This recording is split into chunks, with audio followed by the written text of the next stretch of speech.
All right, guys. Very good morning, good afternoon, and good evening to all the recording students, and a very good afternoon to all of you present here. Good afternoon. हम लोग क्या करने जा रहे हैं? अब हम लोग का सिलेबस हो गया खत्म। अब हम लोग एकदम क्विक रिवीजन करने जा रहे हैं। फटाफट फटाफट हम लोग मूव करेंगे टुवर्ड्स द चैप्टर्स। सबसे पहले हम लोग क्या चीज से स्टार्ट करेंगे? सबसे पहले डिमांड, फैमिली एंड सप्लाई, उसके साथ ही आ जाता है, उसके साथ स्टार्ट करेंगे। सबसे पहला टॉपिक क्या क्या क्या टाइप्स का डिमांड होता है। सबसे पहले तो सर डिमांड क्या होता है? डिमांड होता है कि जब हम लोग को कोई भी चीज को खरीदने का इच्छा हो और उसको खरीदने के लिए मेरे पास परचेसिंग पावर भी होना चाहिए। हाँ, desire backed by the adequate purchasing power, उसको हम लोग बोलेंगे क्या? वो डिमांड है। There are different types of demand. Different types का क्या क्या डिमांड होता है? Individual demand, market demand, ex ante demand, ex post demand, joint demand, composite demand, derive demand. Sir individual demand क्या होता है? इंडिविजुअल डिमांड होता है जब एक इंसान टोटल कितना डिमांड कर रहा है with in a period of time, अलग अलग प्राइस पे। मार्केट डिमांड क्या होता है गाइस? उसी एक ही प्रोडक्ट का अलग अलग प्राइस पे टोटल कितना डिमांड कर रहे हैं सब कंज्यूमर मिला के, उसको बोलते हैं मार्केट डिमांड। एक सेंटर डिमांड क्या होता है? जो हमारा प्लान्ड डिमांड होता है, उसके अंदर परचेसिंग पावर होना जरूरी नहीं है, मेरा इच्छा है ये हो, तो उसको बोलेंगे प्लान। और एक्स पोस्ट क्या है? जो एक्चुअल में डिमांड में बदल गया हो, जो हम लोग का एक्चुअल डिमांड हो। जॉइंट डिमांड क्या है? जब हम लोग दो प्रोडक्ट का साथ में करते हैं, जैसे कि कॉम्प्लीमेंट्री गुड्स, उसको बोलते हैं हम लोग जॉइंट डिमांड। फिर आता है कॉम्पोजिट डिमांड। कॉम्पोजिट डिमांड क्या होता है? एक ऐसा डिमांड फॉर प्रोडक्ट जिसका मल्टीपल यूजेस हो। मल्टीपल यूजेस यानी कि इलेक्ट्रिसिटी। सर डिराइव डिमांड क्या होता है? हमको घर का डिमांड था, उसके लिए हम लोग ने सीमेंट, ब्रिक्स, स्टील, लेबर, ये सब का डिमांड किया। ये क्या हो गया मेरा? Derive demand. ठीक है। फैक्टर्स अफेक्टिंग डिमांड क्या क्या होता है? सबसे पहला होता है प्राइस। प्राइस का और डिमांड का क्या रिलेशन है? Inverse relation. प्राइस ऊपर, डिमांड नीचे, डिमांड ऊपर। ऐसा नहीं होता है, ऐसा नहीं होता। डिमांड ऊपर तो प्राइस ऊपर ही होता है, नालायक। प्राइस ऊपर तो डिमांड नीचे, प्राइस नीचे तो डिमांड ऊपर, ये ठीक है। लेकिन हम क्या बोले? हम क्या बोला? हम जानबूझ के बोला कि प्राइस ऊपर तो डिमांड नीचे, डिमांड ऊपर तो ऐसा नहीं होता है। डिमांड अगर ड्राइव कर रहा है, डिमांड अगर ड्राइव कर रहा है तो क्या हो जाएगा? डिमांड ऊपर तो प्राइस भी ऊपर चला जाता है। वो हम लोग सीखे थे एग्रीगेट डिमांड कॉन्सेप्ट में, है ना, सीखे थे। प्राइस ऑफ रिलेटेड कमोडिटी, इसका क्या रिलेशन होता है sir? Price of related commodity में दो टाइप ऑफ कमोडिटीज होता है, सब्स्टिट्यूट गुड्स और कॉम्प्लीमेंट्री गुड्स। सब्स्टिट्यूट गुड्स में क्या होगा? हाँ, सब्स्टिट्यूट गुड्स के केस में क्या होगा? इलास्टिसिटी का बात नहीं कर रहे हैं अभी हम लोग। सब्स्टिट्यूट गुड्स के केस में क्या हो जाता है? सर सब्स्टिट्यूट गुड्स होता है टी एंड कॉफी। उस केस में क्या होगा? प्राइस ऑफ टी अगर बढ़ रहा है तो डिमांड फॉर कॉफी भी बढ़ेगा। ठीक है, प्राइस ऑफ टी अगर बढ़ रहा है तो डिमांड फॉर कॉफी भी बढ़ेगा। और कॉम्प्लीमेंट्री गुड्स के केस में क्या होता है? इनवर्स हो जाता है। प्राइस ऑफ टी अगर बढ़ रहा है तो demand for sugar will go down. ऐसा क्यों सर? क्योंकि अगर लोग चाय का दाम बढ़ रहा है तो चाय कम खरीदेंगे, चाय कम खरीदेंगे तो चीनी भी कम लगेगा,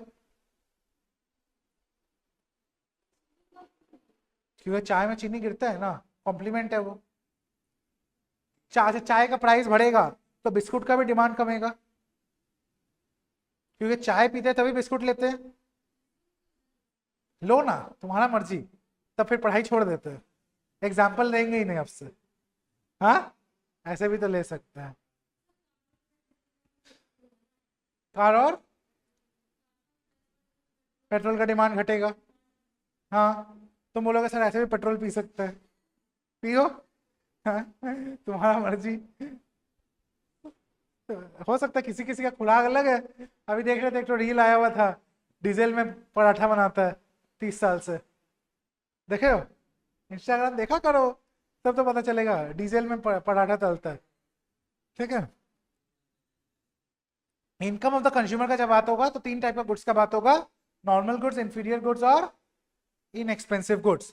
नॉर्मल गुड्स, इंफीरियर गुड्स और इनएक्सपेंसिव गुड्स। नॉर्मल गुड्स के केस में क्या होगा? इनकम ऊपर तो डिमांड ऊपर, इनकम नीचे तो डिमांड नीचे, डायरेक्ट रिलेशन। इंफीरियर गुड्स के केस में क्या होगा? इनवर्स रिलेशन, इनकम ऊपर तो डिमांड कम। क्यों? क्योंकि इंफीरियर मतलब पुअर क्वालिटी प्रोडक्ट्स।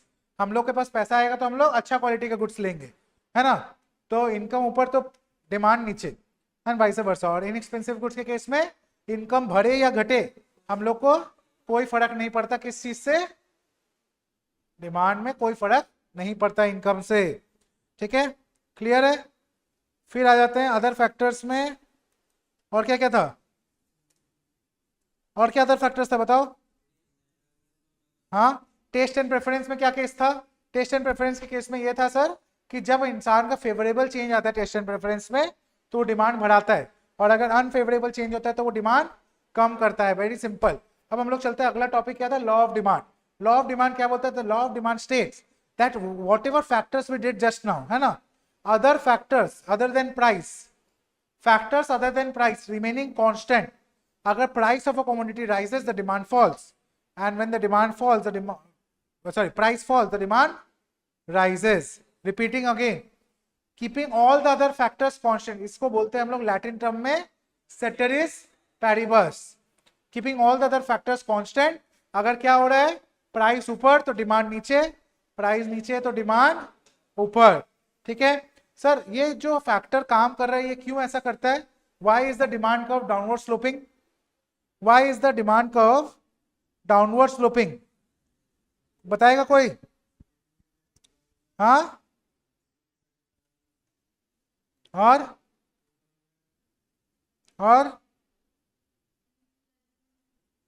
देखो लॉ ऑफ डिमांड कौन दिया था डेफिनेशन, अल्फ्रेड मार्शल, क्या बोला था, when the price of a commodity falls its demand rises and vice versa, ceteris paribus, ceteris paribus मतलब keeping all the other factors of demand constant except price, ठीक है। Demand curve कैसा दिखता है sir, demand curve दिखता है downward sloping, कैसा दिखता है, डाउनवर्ड स्लोपिंग, ओके। और डिमांड शेड्यूल क्या होता है, एक tabular representation of the price and quantity demanded, एक टैबुलर रिप्रेजेंटेशन जो दिखाता है अलग अलग प्राइस पे हम लोग कितना डिमांड कर रहे हैं। Why is the demand curve downward sloping, sir इसका 3 फैक्टर्स है, एकदम फटाफट कर लेते हैं सर, क्या क्या फैक्टर्स है, law of diminishing margin utility, income effect और substitution effect. Law of diminishing margin utility क्या बोलता है, law of diminishing margin utility बोलता है कि भाई जैसे जैसे हम लोग अपना डिमांड बढ़ाते हैं तो उस प्रोडक्ट से एडिशनल सेटिस्फैक्शन जो डिराइव होता है वो धीरे धीरे कम होता रहता है हम लोग का। क्या ये चीज क्लियर है आप लोग का, ठीक है, नहीं क्लियर है, बहुत बढ़िया, वापस बता देते हैं। Law of diminishing margin utility बोलता है कि हम लोग एक चीज तो देखो, हम लोग अपना सेटिस्फैक्शन को हमेशा पैसे से तोलते हैं, जब आप ज्यादा खर्चा करते हो आपको लगता है ज्यादा सेटिस्फैक्शन मिल रहा है, कम खर्चा करते हैं तो कम सेटिस्फैक्शन, लेकिन वही चीज अगर आप बार बार एक ही चीज पे खर्चा करते हो तो एडिशनल सेटिस्फैक्शन जो आता है उससे वो कम होता रहता है, तो आप उस चीज में आप कम खर्चा करना चाहते हो, राइट। तो इसका मतलब क्या, डिमांड कम कर देते हो, तो more and more the consumption less and less the satisfaction, तो एक इनवर्स रिलेशन हुआ, तो इसी इनवर्स रिलेशन की वजह से डिमांड कर्व डाउनवर्ड स्लोपिंग होता है। दूसरा क्या है, इनकम इफेक्ट। इनकम इफेक्ट मतलब क्या हुआ, इनकम इफेक्ट बोलता है कि हम लोग का जब कोई प्रोडक्ट का प्राइस चेंज होता है तो उसकी वजह से हम लोग का जो परचेसिंग पावर है उसमें चेंज आता है। सर थोड़ा फास्ट हो गया है ना, थोड़ा सा स्लोली बोल, वही तो बता रहे हैं दीदी, इसलिए तो रिपीट कर रहे हैं, हम खुद ही बोले ना जल्दी हो गया, बोले ना, रुका ना, हम खुद रुका ना, समझा रहे हैं, समझो। हाँ, लॉ इनकम इफेक्ट क्या बोलता है, इनकम इफेक्ट बोलता है कि जब किसी चीज का प्राइस बढ़ता है किसी भी प्रोडक्ट का तो हमारा इनकम रिमेनिंग कांस्टेंट, इनकम अगर कांस्टेंट है तो हमारा उस केस में क्या हो जाएगा, परचेसिंग पावर कम हो जाएगा, खरीदने का कैपेसिटी क्या हो जाएगा, कम हो जाएगा। क्यों कम हो जाएगा, मान लो एक पैकेट चिप्स तुम खरीदते थे जो 10 रुपए का आता था, अब उसी पैकेट चिप्स का दाम हो गया 15 रुपए, तुम्हारे पास पहले भी 100 रुपए थे, आज भी 100 रुपए है, तुम पहले उसी 10 रुपए से 100 रुपए से 10 पैकेट चिप्स खरीद लेते थे, राइट, क्योंकि 10 रुपए पैकेट था। अब तुम उसी 100 रुपए से कितना पैकेट चिप्स ले पाओगे, मात्र 6 पैकेट, क्योंकि 90 रुपए उसी में लग जाएगा, उसके बाद एक पैकेट और आएगा नहीं, तो 10 से तुम्हारा डिमांड कहाँ आ गया, 6 पे।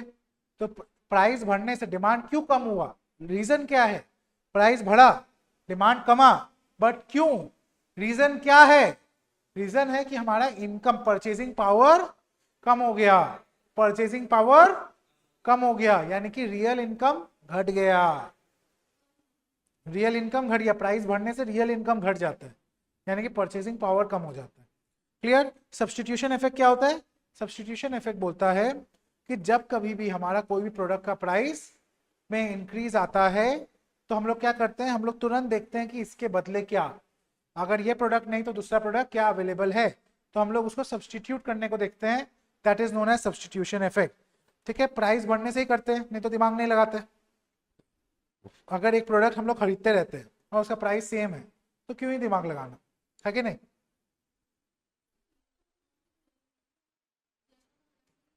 मनी इनकम सेम है, रियल इनकम, परचेजिंग पावर, खरीदने का शक्ति कम होगी क्योंकि आपका इनकम नहीं चेंज हुआ, रियल इनकम घट गया, प्राइस बढ़ गया, रियल इनकम घट गया।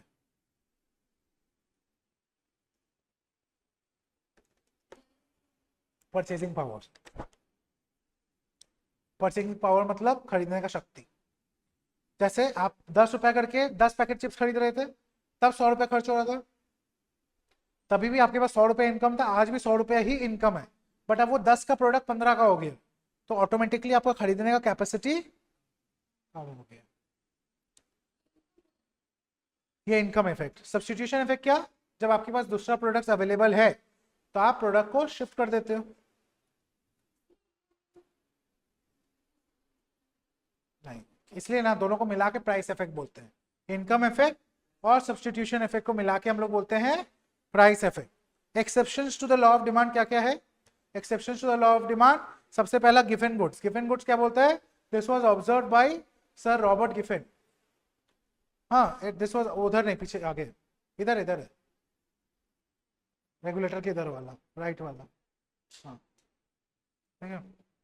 रॉबर्ट गिफन ने क्या बोला था, सर रॉबर्ट गिफन ने बोला था कि जब जब जुर्म की आंधी बढ़ेगी तब तक तूफान आएगा, है ना। ये बोला था क्या। हा? सर ये तो अमिताभ बच्चन ने बोला था तूफान पिक्चर में, है कि नहीं। क्या बोला था सर रॉबर्ट गिफन ने बोला था कि it was observe by him that for the inferior goods specially, he observe that for the inferior goods, जैसे कि मान लो ब्रेड एंड मीट का कंपैरिजन उन्होंने किया था, कि जब ब्रेड का प्राइस बढ़ रहा था, जो जो गरीब लोग हैं जिनका ऑलरेडी इनकम कंस्ट्रेंट्स है, हाँ, वो लोग क्या कर रहे थे, ब्रेड का ज्यादा डिमांड कर रहे थे, और इन सुपीरियर गुड्स लाइक मीट उसका डिमांड कम कर दे रहे थे। ऐसा क्यों, ऐसा क्यों, क्योंकि उनको अपना नेसेसरी पूरा करना था, नेसेसिटी, उनके पास इनकम कम है। अब अगर ब्रेड का प्राइस बढ़ा है तो ब्रेड अगर कम खरीदेंगे तो पेट नहीं भरेगा, तो रैदर क्या करो, ब्रेड ज्यादा खरीदो, ब्रेड ज्यादा खरीदो, जो सुपीरियर आइटम है उसको कम खरीदो। तो it was observe that sir Robert Giffen observe कि for inferior goods when the price increased, for some inferior goods the demand also increased. ठीक है, तो ये हो गया एक्सेप्शन। देखो, जब हम लोग गिफन गुड्स का बात करते हैं तो हम लोग इंफीरियर को कोई ना कोई सुपीरियर से कंपेयर करते हैं। ठीक है, गिफन गुड्स के केस में, और वो लोअर इनकम लोगों के लिए होता है, और इंफीरियर गुड्स इन जनरल यानी कि पुअर क्वालिटी गुड्स। तो all inferior goods are not Giffen goods, but all Giffen goods are inferior goods. ठीक है, क्लियर। आगे बढ़ते हैं। स्नॉब अपील, स्नॉब अपील क्या बोलता है, स्नॉब अपील बोलता है स्टेटस सिंबल के बारे में। स्नॉब अपील और कॉन्स्पिशियस इफेक्ट एक ही बात है। कॉन्स्पिशियस कंजम्पशन या कॉन्स्पिशियस इफेक्ट या स्नॉब अपील या स्नॉब इफेक्ट एक ही बात है। क्या बोलता है, दिखावा, show off, show off quotient. क्या मतलब हुआ इसका, जब इंसान का इनकम बढ़ता है वो क्या करता है, हाँ, वो अपना शो ऑफ करना चाहता है कि मेरे पास बहुत पैसा है, पैसा की बात कौन नहीं है। डिमांड बढ़ता है, जैसे कि डायमंड, लोग डायमंड क्यों खरीदते हैं, शो ऑफ, है ना। तुम नहीं खरीदते, पैसा आएगा तो खरीदोगी, है कि नहीं। गिफन गुड्स से पॉइंट से आगे बढ़ चुके हैं हम लोग, आगे बढ़ते हैं। क्या नहीं समझ में आया दीदी आपको, हाँ हाँ, कैसे, क्योंकि गरीब आदमी है ना, गरीब आदमी को पेट भरना जरूरी है कि मीट खाना जरूरी है, पेट भरना, तो ब्रेड से ही पेट भरेगा, तो ब्रेड और ज़्यादा खरीदेगा, इसीलिए ज़्यादा खरीदेगा क्योंकि उसका प्राइस बढ़ा है। अब उसके पास इनकम उतना ही है तो क्या करे, वो ज़्यादा ब्रेड खरीद के पैसा खर्चा करेगा। ठीक है, बुझाया। आगे future price expectation, share market जब स्पेक्यूलेट करते हैं हम लोग, क्या करते हैं, स्पेक्यूलेट करते हैं। जब प्राइस बढ़ता है तो हम लोग क्या करते हैं, डिमांड और ज्यादा करते हैं कि और ऊपर जाएगा तब बेचेंगे, ठीक है। तो शेयर मार्केट में ऐसा ही होता है। नेक्स्ट क्या है, इमरजेंसी, जब इंसान बीमार होता है तो क्या पैसा दिखता है, जो दवाई चाहिए वो ले लेता है। तो इमरजेंसी के केस में क्या होगा, क्या होगा, प्राइस इंक्रीज भी करेगा तो डिमांड इंक्रीज करेगा। और वेवलेन इफेक्ट क्या होता है, क्वालिटी प्राइस रिलेशनशिप। जब आप कोई चीज मॉल से खरीदते हैं और नीचे फुटपाथ से खरीदते हैं, अगर सेम प्रोडक्ट, मान लो आप गए हो एक मॉल में, गेट पे घुसते टाइम नीचे एक फुटपाथ में स्टोर था, वो इंडिया का जर्सी बेच रहा है, ठीक है, 150 रुपये 150 रुपये 150 रुपये, ठीक है। आप वही मॉल के अंदर गए, वहाँ एडिडास का शोरूम में सेम टी शर्ट लटका हुआ, सेम जर्सी, ठीक है, वहाँ पर 2000 रुपये, 2000 रुपये, क्या लगेगा, क्यों डिफरेंस है,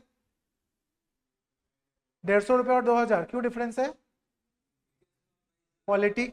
हम लोग ये सोचते हैं कि क्वालिटी बेच रहा है वो अंदर, है ना। तो मतलब हम लोग प्राइस को क्वालिटी से कंपेयर करते हैं। अगर कोई चीज़ ज़्यादा महंगा है तो हम लोग सोचते हैं उसका क्वालिटी बेटर होगा, इसलिए ज़्यादा खरीदते हैं, ठीक है। लास्ट टॉपिक डिमांड के अंदर Veblen effect. Changes in the demand दो टाइप का होता है, एक होता है मूवमेंट, एक होता है शिफ्ट। मूवमेंट क्यों होता है, मूवमेंट होता है जब हम लोग का प्रोडक्ट का ओन प्राइस चेंज हो जाए, प्रोडक्ट का ओन प्राइस चेंज हो, उसको बोलते हैं मूवमेंट। और शिफ्ट किसको बोलते हैं, जब अदर फैक्टर्स में चेंज आए। मूवमेंट का दूसरा नाम क्या है, चेंज इन क्वांटिटी डिमांडेड, और शिफ्ट का दूसरा नाम क्या है, change in demand. Clear. Movement दो टाइप का होता है, एक होता है एक्सपेंशन, एक होता है कॉन्ट्रैक्शन। शिफ्ट दो टाइप का होता है, एक होता है इंक्रीज, एक होता है डिक्रीज, ठीक है।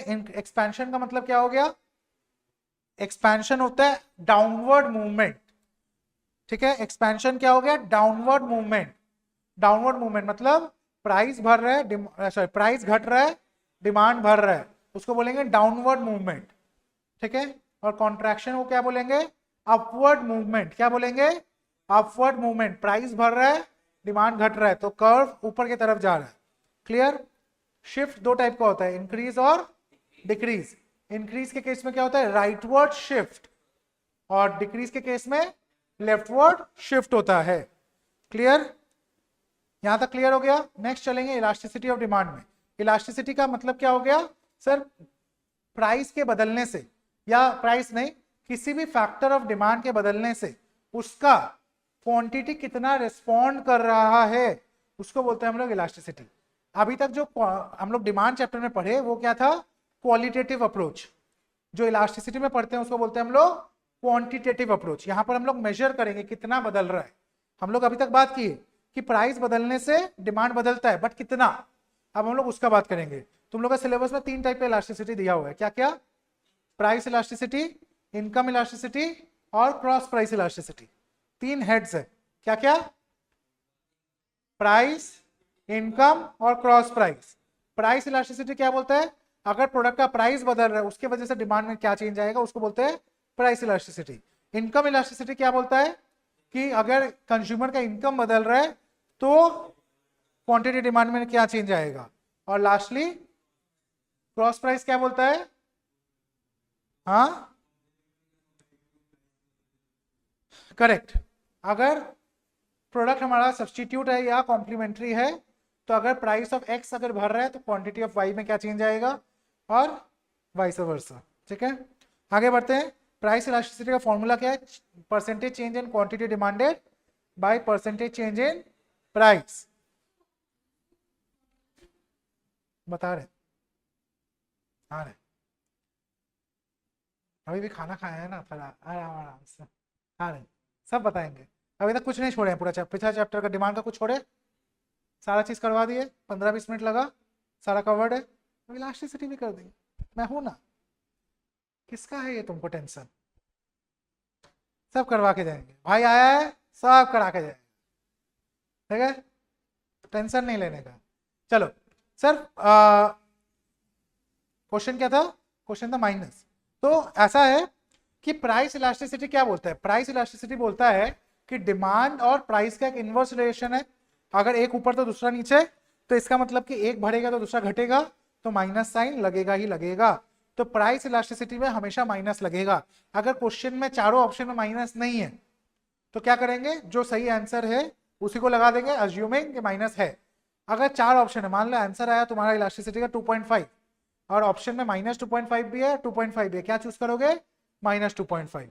ठीक है, तो फॉर्मूला क्या हो गया, percentage change in quantity demanded by percentage change in price. इसी को अगर तोड़ वोड़ के एक करके लाओगे तो फॉर्मूला क्या बन जाता है, change in Q by change in P into P by Q. ठीक है, change in Q by change in P into P by Q. Clear. Degree of price elasticity 5 होता है, क्या क्या डिग्री है, perfectly elastic, relatively elastic, unitary elastic, relatively inelastic, perfectly inelastic. देखो याद करने का तरीका एकदम क्विक, कैसे याद करने का तरीका, हाथ ऐसे कर लो, एकदम नया तरीका है ये। ठीक है, यहां से शुरू करो, हाँ यहां से शुरू करेंगे। ये क्या है, ये है तुम्हारा परफेक्टली इलास्टिक। ठीक है, यहां से बढ़ाना स्टार्ट करो ऐसे, तो ये क्या हो गया, ये हो गया रिलेटिवली इलास्टिक, यानी कि ग्रेटर देन 1। फ्लैट है ना थोड़ा, एकदम हॉरिजॉन्टल से थोड़ा सा ऊपर गए तो रिलेटिवली इलास्टिक, फिर 45 डिग्री गए तो क्या हो गया, यूनिटरी इलास्टिक, फिर थोड़ा सा और ऊपर गए स्टीप तो क्या हो गया, इन इलास्टिक, और एकदम 90 डिग्री गए तो परफेक्टली इन इलास्टिक। वैल्यू कैसे मूव करता है, इंफिनिटी से स्टार्ट होता है, infinity, greater than 1, equal to 1, less than 1, equal to 0। वापस रिपीट करें, याद रहेगा ऐसे, 5 degree, infinity, greater than 1, equal to 1, less than 1, 0। ठीक है, क्लियर है। परफेक्टली इलास्टिक क्या होता है, जब आपका इनफिनाइट चेंज आता है क्वांटिटी में, क्या चीज में, इनफिनाइट चेंज आता है क्वांटिटी में, बट प्राइस में नेग्लिजिबल चेंज, तो उसको बोलेंगे हम लोग क्या, परफेक्टली इलास्टिक। रिलेटिवली इलास्टिक क्या बोलते हैं, जब percentage change in quantity demanded is more than percentage change in price. ठीक है, मतलब क्वांटिटी डिमांडेड में ज्यादा चेंज, प्राइस में कम चेंज, तो उसको बोलेंगे रिलेटिवली इलास्टिक। इसका वैल्यू होता है ग्रेटर देन 1। यूनिटरी इलास्टिक क्या होता है, जब इक्वल टू 1 हो जाए। ठीक है, रिलेटिवली इनइलास्टिक किसको बोलेंगे, जब लेस देन 1, यानी कि percentage change in quantity demanded is less than the percentage change in price. Perfectly inelastic क्या हो जाएगा, जब डिमांड में कोई भी कुछ भी करके चेंज नहीं होता है, प्राइस बदलता रहता है। ठीक है, ज्योमेट्रिक मेथड में आ जाओ। हाँ,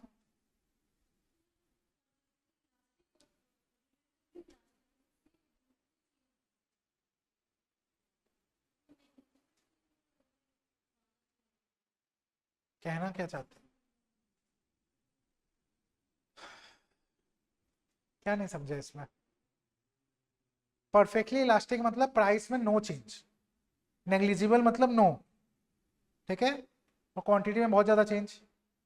और रिलेटिवली इलास्टिक में क्या होता है, रिलेटिवली इलास्टिक यानी कि जब प्राइस बदल रहा है बट डिमांड में ज्यादा है और प्राइस में कम चेंज है कंपैरेटिवली।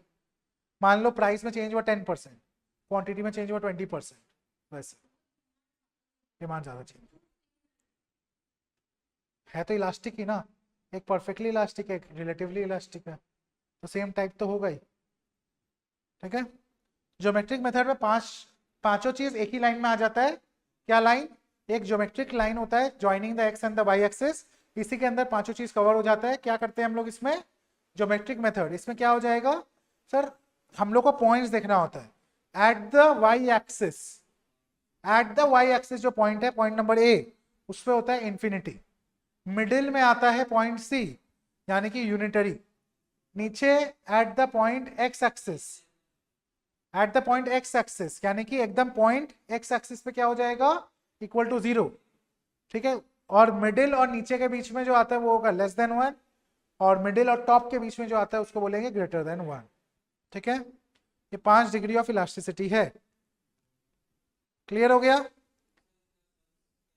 सम्स नहीं होता इसका, आइडेंटिफिकेशन आएगा कि पॉइंट बताओ कौन सा है। हाँ, तुमको बता देगा कि the point in the middle of the line क्या हो जाएगा, 1, यानी कि यूनिटरी। बोल देगा कि point between the Y axis and the middle point, Y axis ऊपर और मिडिल, तो हो जाएगा ग्रेटर देन 1 ऐसे। ठीक है, नेक्स्ट टोटल एक्सपेंडिचर या टोटल आउटले या टोटल रेवेन्यू मेथड। इसमें क्या होता है, price into quantity is total expenditure. बोल सकते हैं। इसमें सिंपल है, तुमको क्या ध्यान रखना है, इसमें भी 3 टाइप का इलास्टिसिटी होता है, इलास्टिक, इन इलास्टिक और यूनिटरी। इसमें परफेक्ट का कहानी नहीं है, इलास्टिक, इन इलास्टिक और यूनिटरी। इस केस में क्या हो जाएगा, रिलेटिवली इलास्टिक कब होगा, जब आपका इनवर्स रिलेशन है, किसका किसका, प्राइस और टोटल एक्सपेंडिचर का इनवर्स रिलेशन, प्राइस ऊपर टोटल खर्चा नीचे, तो हो जाएगा इलास्टिक। प्राइस नीचे टोटल खर्चा ऊपर, तो इलास्टिक। ठीक है, और अगर दोनों एक तरफ मूव कर रहा है, प्राइस भी ऊपर टोटल एक्सपेंडिचर भी ऊपर, प्राइस नीचे टोटल एक्सपेंडिचर भी नीचे, तो हो जाएगा क्या, डायरेक्ट रिलेशन यानी कि इनइलास्टिक। और तीसरा, अगर प्राइस ऊपर जाए या नीचे जाए, टोटल एक्सपेंडिचर अगर ना चेंज हो, तो हो जाएगा यूनिटरी इलास्टिक। क्या ये चीज क्लियर है, यहां तक कोई डाउट है, कोई डाउट है क्या गाइस, क्वेश्चन करवाएंगे। ज्योमेट्रिक मेथड एक बार और से एक्सप्लेन करना है क्या, ठीक है रुको एक second, just give me a moment.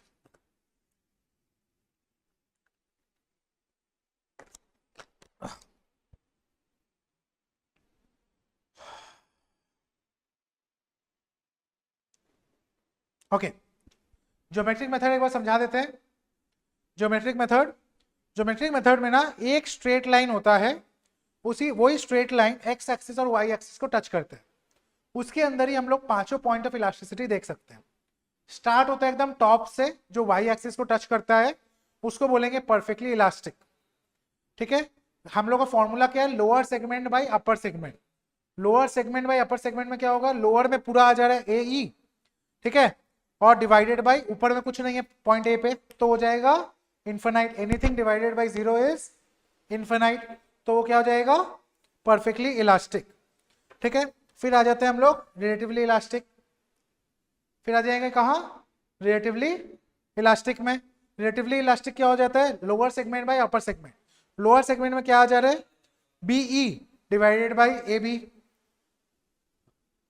Be divided by A B, तो क्या हो गया 3x बाई एक्स, तो ग्रेटर देन 1, तो हो गया relatively elastic. At the middle point ऊपर और नीचे इक्वल वैल्यूज है, तो क्या हो जाएगा 2x by 2x equal to 1, यानी कि यूनिटरी इलास्टिक। जब नीचे उतरेंगे तो लोअर सेगमेंट में आ जाएगा DE बाई AD, तो लेस देन 1, और लास्टली क्या हो जाएगा, इक्वल टू 0। ठीक है, ऊपर में लोअर सेगमेंट हो गया 0, तो वैल्यू हो गया 0। तो यहां पर तुमको देखना होगा क्वेश्चन कैसा पूछेगा, पॉइंट मेंशन कर देगा, वो पॉइंट को देखना है कहाँ है। तो हम बता देते हैं middle point is unitary, Y axis is infinity, X axis is 0। ठीक है, मिडिल और टॉप लाइन के बीच में आ जाता है ग्रेटर देन 1, मिडिल और बॉटम लाइन के नीचे बीच में आ जाता है लेस देन 1। ठीक है, टोटल एक्सपेंडिचर मेथड बता दिए। What are the factors affecting elasticity of demand, very simple. Factors affecting elasticity of demand क्या क्या है, देखो सबसे पहला अवेलेबिलिटी ऑफ सब्स्टिट्यूट, एकदम सिंपल वे में बता दिए थे तुम लोग को, अवेलेबिलिटी ऑफ सब्स्टिट्यूट। अगर मेरे पास नंबर ऑफ सब्स्टिट्यूट ज्यादा है तो प्रोडक्ट इलास्टिक होगा, नंबर ऑफ सब्स्टिट्यूट कम है तो इनइलास्टिक होगा। कंज्यूमर का स्पेंडिंग, अगर हाई वॉल्यूम स्पेंडिंग है, देखो एकदम इजी आज कॉन्सेप्ट देते हैं तुम लोगों को याद करने के लिए, एकदम सिंपल, आज ही हम दूसरा बैच को भी बताए। जिस चीज के बारे में तुम लोग को थिंकिंग कैप मतलब टोपी पहन के सोचना पड़े, होता है ना, दिमाग लगाना पड़े, वो क्या हो जाएगा, इलास्टिक। और जिस चीज के बारे में सोचना ना पड़े वो क्या हो जाएगा, सिंपल। देखो सारा पॉइंट में काम करेगा। अवेलेबिलिटी ऑफ सब्स्टिट्यूट ज्यादा है तो तुम क्या करोगे, सोचोगे कौन सा ले, सोचोगे ना कौन सा ले, इलास्टिक। जहां कोई ऑप्शन ही नहीं है, एक ही ऑप्शन है, सोचोगे क्या, नहीं सोचोगे तो इनइलास्टिक। सेकंड पॉइंट, कंज्यूमर का स्पेंडिंग, ज्यादा खर्चा करने के पहले, गाड़ी खरीदने के पहले सोचते हो या माचिस का डिब्बी खरीदने के पहले, क्या दोनों में सोचती हो, शिप का माचिस ले कि एम का माचिस ले, ऐसे सोचती हो, क्या बोलते हो दुकान में जाके, माचिस का डिब्बी दे दो। गाड़ी में ऐसे बोलती हो क्या गाड़ी लगा दो एक, ऐसा होता है। तो जहां हम लोग स्पेंडिंग ज्यादा करते हैं तो ज्यादा सोचते हैं तो इलास्टिक, जहां नहीं सोचते हैं वो inelastic. Nature of the commodity, luxury and comfort, क्या होता है जो हम लोग एसी खरीदने के पहले सोचते हैं ना, सोचेंगे है कि नहीं, बट एक प्लास्टिक का चेयर खरीदना है घर पे, वो नेसेसिटी है, सोचेंगे क्या उसके पहले? ये तो प्लास्टिक का टूल खरीद के लाना है, ये ब्रांड का लेते हैं, ऐसा होता है? सोचती हो क्या? सोचती है ज्यादा, आगे कम वो समझती है, दिल कुछ कहता है, कुछ और ही करती है, ये लड़की क्यों न जाने क्यों लड़कों सी नहीं होती। गाना है, तुमको नहीं बोल रहे हैं, गाना गा रहे हैं, ठीक है? फिर सोच रही है, छोड़ो। तो nature of the commodity luxury है, कंफर्ट होगा, तो हम लोग सोचेंगे ज्यादा, सोचेंगे तो टोपी पहनेंगे, टोपी पहनेंगे तो इलास्टिक, नहीं सोचेंगे कोई चीज यानी कि नेसेसिटी यानी कि इलास्टिक।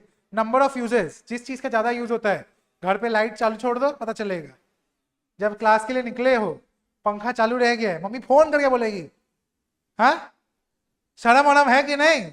हाँ बिजली का बिल आशीष चंचलानी याद दिला देगा, हाँ देखे हो तो आशीष चंचलानी का बिजली का बिल, ठीक है समझ रहे हो?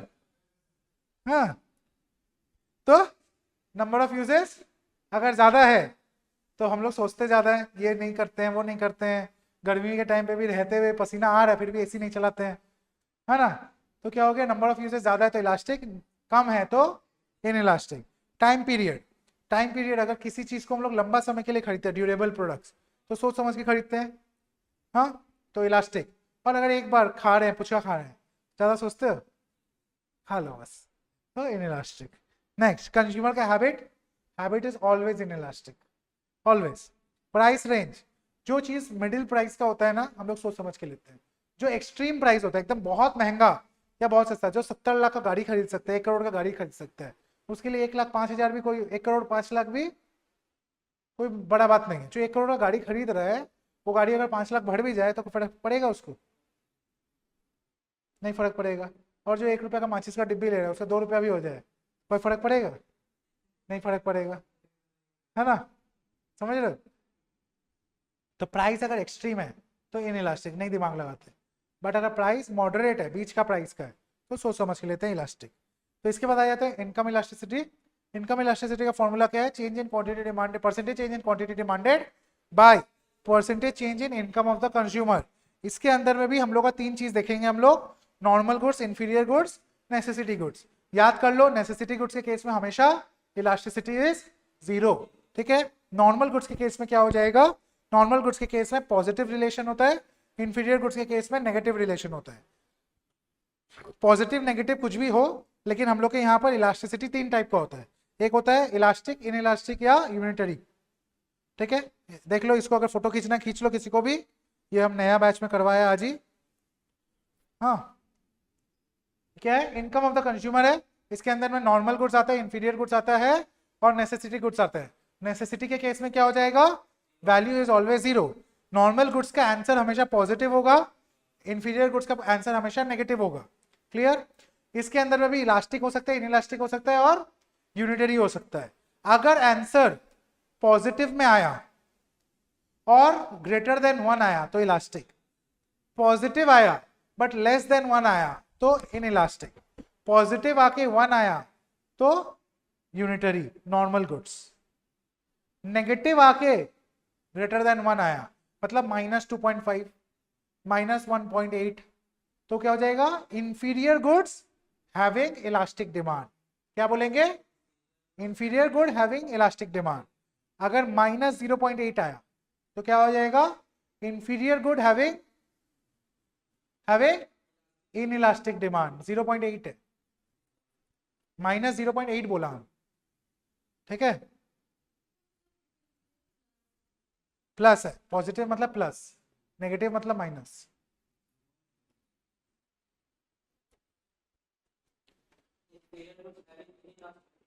यही बोलेंगे ना, अगर आंसर है -0.8 तो क्या बोलेंगे? इंफीरियर गुड है माइनस बोल के, ठीक है? और 0.8 है तो इन इलास्टिक हो गया, माइनस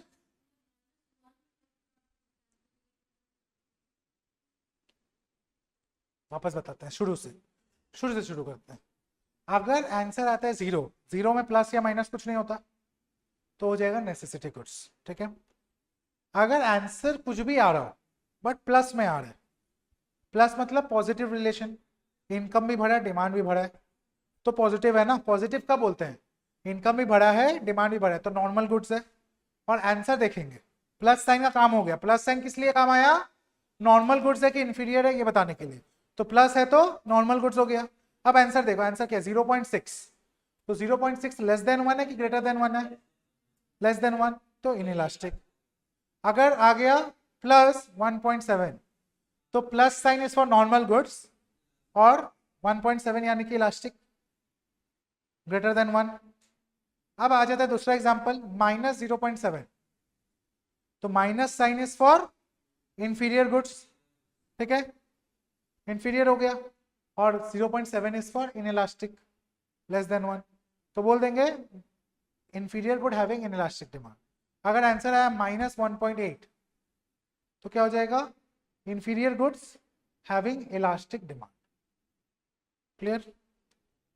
आ जाते हैं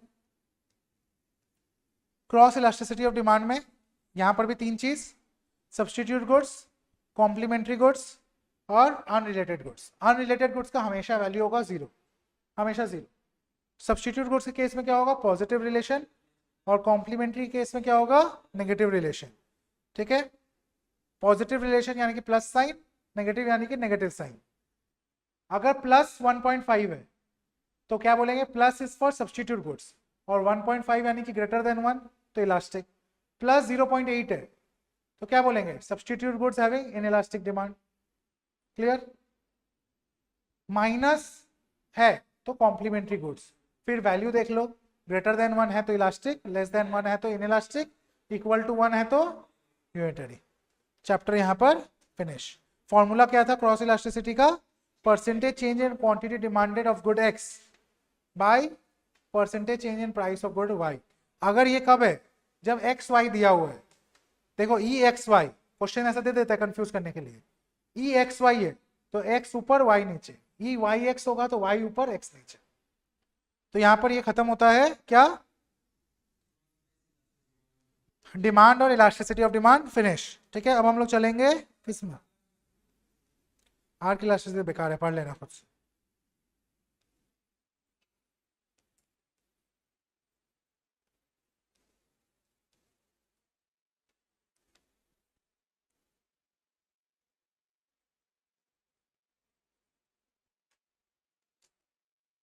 देखो आर की इलास्टिसिटी में बोले थे ना, जो गैप बिटवीन 2 पॉइंट्स का सेगमेंट लेते हैं और उसके हिसाब से निकालते हैं, ठीक है।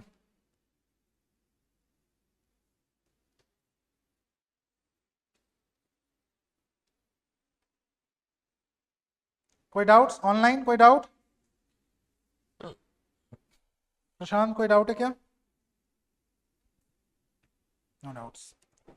चलो नेक्स्ट चलेंगे हम लोग थ्योरी ऑफ कंज्यूमर बिहेवियर।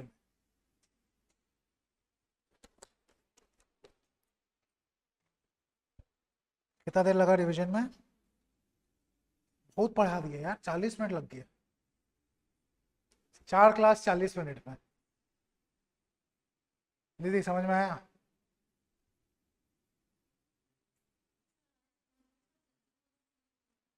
लिखना भी है रिवीजन में भाई, जब क्लास में करवाए थे तब क्यों नहीं लिखे, सबका तो लिखा हुआ है, हमको तो दिख रहा है सब कोई कॉपी से रेफर कर रहा है, हाँ कॉपी से करवाए ना। आइए थियोरी ऑफ कंज्यूमर बिहेवियर, इसके अंदर में भी 2 अप्रोच है, क्या क्या अप्रोच है, एक कार्डिनल अप्रोच, एक ऑर्डिनल अप्रोच। कार्डिनल अप्रोच किसने दिया, एल्फ्रेड मार्शल। ऑर्डिनल अप्रोच किसने दिया, हिक्स एंड एलन, ठीक है। कार्डिनल अप्रोच बोलता है utility is measurable, ordinal approach बोलता है utility is not measurable but comparable, ठीक है। बहुत बढ़िया। कंज्यूमर इक्विलिब्रियम बताया क्या क्या, एक है कार्डिनल अप्रोच, एक है ऑर्डिनल अप्रोच। कार्डिनल अप्रोच दिया किसने, एल्फ्रेड मार्शल ने, ऑर्डिनल अप्रोच दिया हिक्स एंड एलन ने। आगे बढ़ते हैं, कार्डिनल अप्रोच के अंदर में आप लोगों को क्या क्या चीज है सिलेबस में, 1 कमोडिटी अप्रोच और 2 कमोडिटी अप्रोच। 1 कमोडिटी अप्रोच बोलता है MUX should be equal to PX, यानी कि marginal utility derived from the X commodity should be equal to the price of the X commodity to be in equilibrium. क्या होता है, जब हम लोग पहली बार कोई सामान खरीदते हैं तो उस टाइम में वो प्रोडक्ट बहुत अच्छा लगता है हम लोग को, तो जितना आप खर्च करते हो उससे ज्यादा आपको सेटिस्फैक्शन मिलता है, बट धीरे धीरे आप जैसे जैसे कंज्यूम करते रहते हो एडिशनल सेटिस्फैक्शन कम होता रहता है। तो आपका मैक्सिमम सेटिस्फैक्शन कहाँ होगा और कहाँ आपको रुकना चाहिए, जहां पर आप जितना खर्चा कर रहे हो उतना का ही आपको एक्स्ट्रा सेटिस्फैक्शन मिल रहा है। एक्स्ट्रा MUX, TX और TUX और MUX में डिफरेंस होता है। TU मतलब क्या, total utility derive from the total consumption of X number of commodities.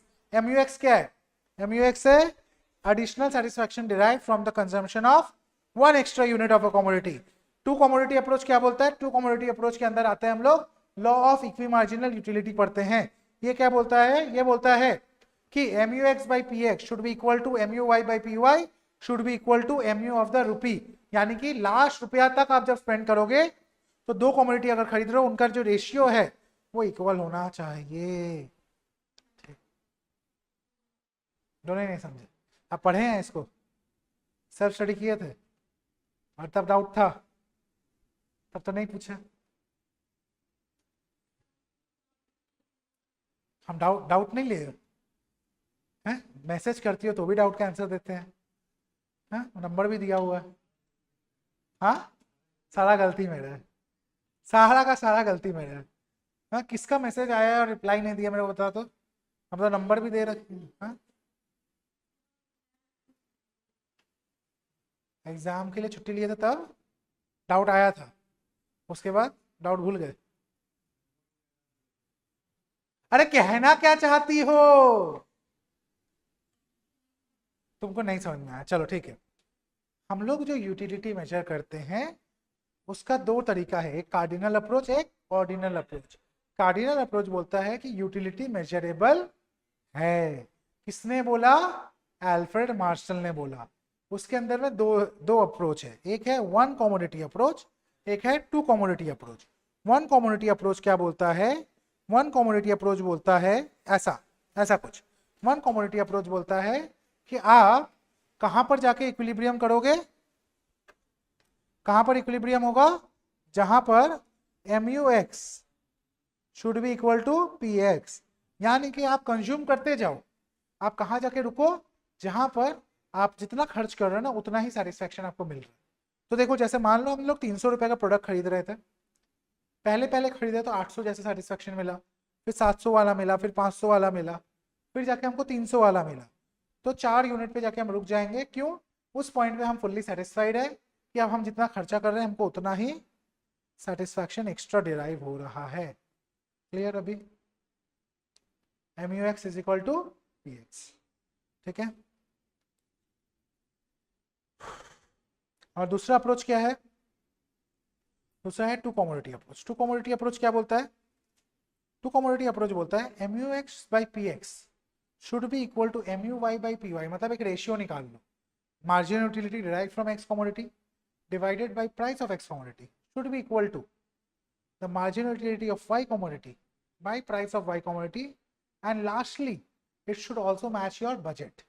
Budget के बाहर जाके क्या फायदा, बोलते हैं ना बचपन से, पैर उतना ही पसारो जितना बड़ा चद्दर है ना। तो हम लोग बजट के अंदर रह के काम करेंगे, है कि नहीं, बजट के बाहर नहीं जाना है।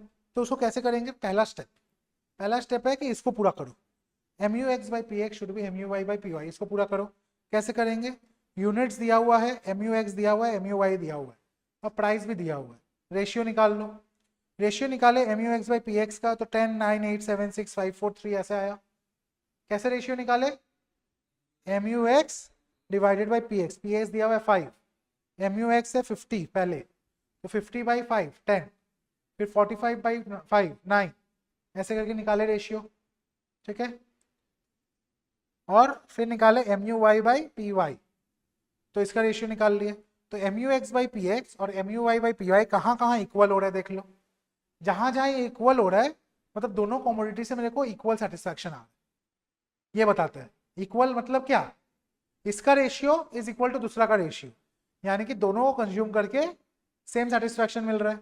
अब तुम तो यही बोलोगे ना, ज्यादा से ज्यादा खरीदना चाहेंगे हम, एक इंसान क्या करेगा, सबसे ज्यादा खरीदना चाहेगा, लेकिन उसके साथ साथ ये भी देखना है सबसे ज्यादा खरीदो बट बजट में भी तो होना चाहिए। तो पहला कॉम्बिनेशन कब मैच किया, 8 और 8 है कि नहीं, ये 8 और 8 इक्वल हो रहा है कि नहीं।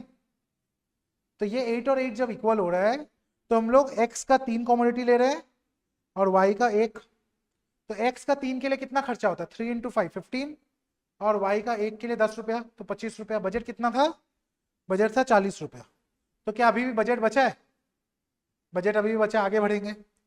फिर सेकंड कॉम्बिनेशन क्या आया, 7 और 7, यानी कि 4 units of x and 2 units of y, यानी कि 4 इंटू 5 20 प्लस 2 इंटू 10 20, 40 रुपया। तो मेरा बजट मैच कर गया।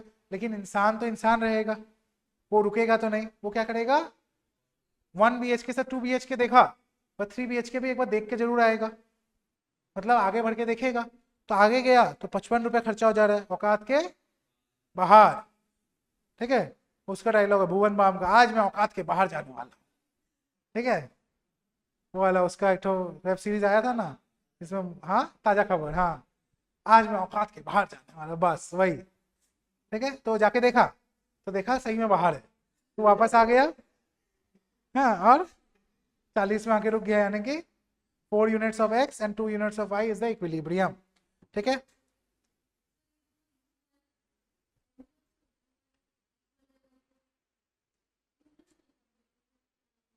बताओ ना एक बार, जहाँ जहाँ पर 7 और 7 इक्वल आया वो उसको खींच के देखो कितना यूनिट्स हो रहा है। M U X by P X जब 4 यूनिट्स, और 7 वाई का कहाँ पे, 2 यूनिट्स पे, है ना। देखो देखो, x का 4, y का 2, यही तो बता रहे हैं, बुझा गया। चलो, एक चीज और जो बताना था, relationship between T U and M U. T U और एम यू ऐसा दिखता है, जब टी यू इंक्रीज करता है at a diminishing rate, M U fall करता है। जब टी यू मैक्सिमम होता है एम यू जीरो होता है, जब टी यू फॉल करना स्टार्ट करता है एम यू नेगेटिव हो जाता है। देख लो वही लिखवाया हुआ है, at the first unit T U is equal to M U. ये याद रखना, टी यू और एम यू कब इक्वल होता है, जब पहला यूनिट लेते हैं हम लोग, क्योंकि पहला यूनिट के पहले तो कुछ था ही नहीं, तो टी यू और एम यू इक्वल होता है। When T U is increasing at a diminishing rate, M U is falling but is positive. When T U is maximum, then mu is 0. when tu starts to fall, mu becomes negative. यही चीज यहां पर जानना था। फिर आ जाते हैं हम लोग कार्डिनल ऑर्डिनल अप्रोच में। ऑर्डिनल अप्रोच किसने दिया था, Hicks and Allen, professor Hicks and Allen ने दिया था। वो क्या बोलता है, ऑर्डिनल अप्रोच बोलता है कि हम लोग आईसी कर्व अप्रोच लेंगे। आईसी कर्व अप्रोच मतलब इंडिफरेंस कर्व अप्रोच। हाँ, उसमें उसके अंदर क्या होता है, बहुत स्पीड में तान दिया है।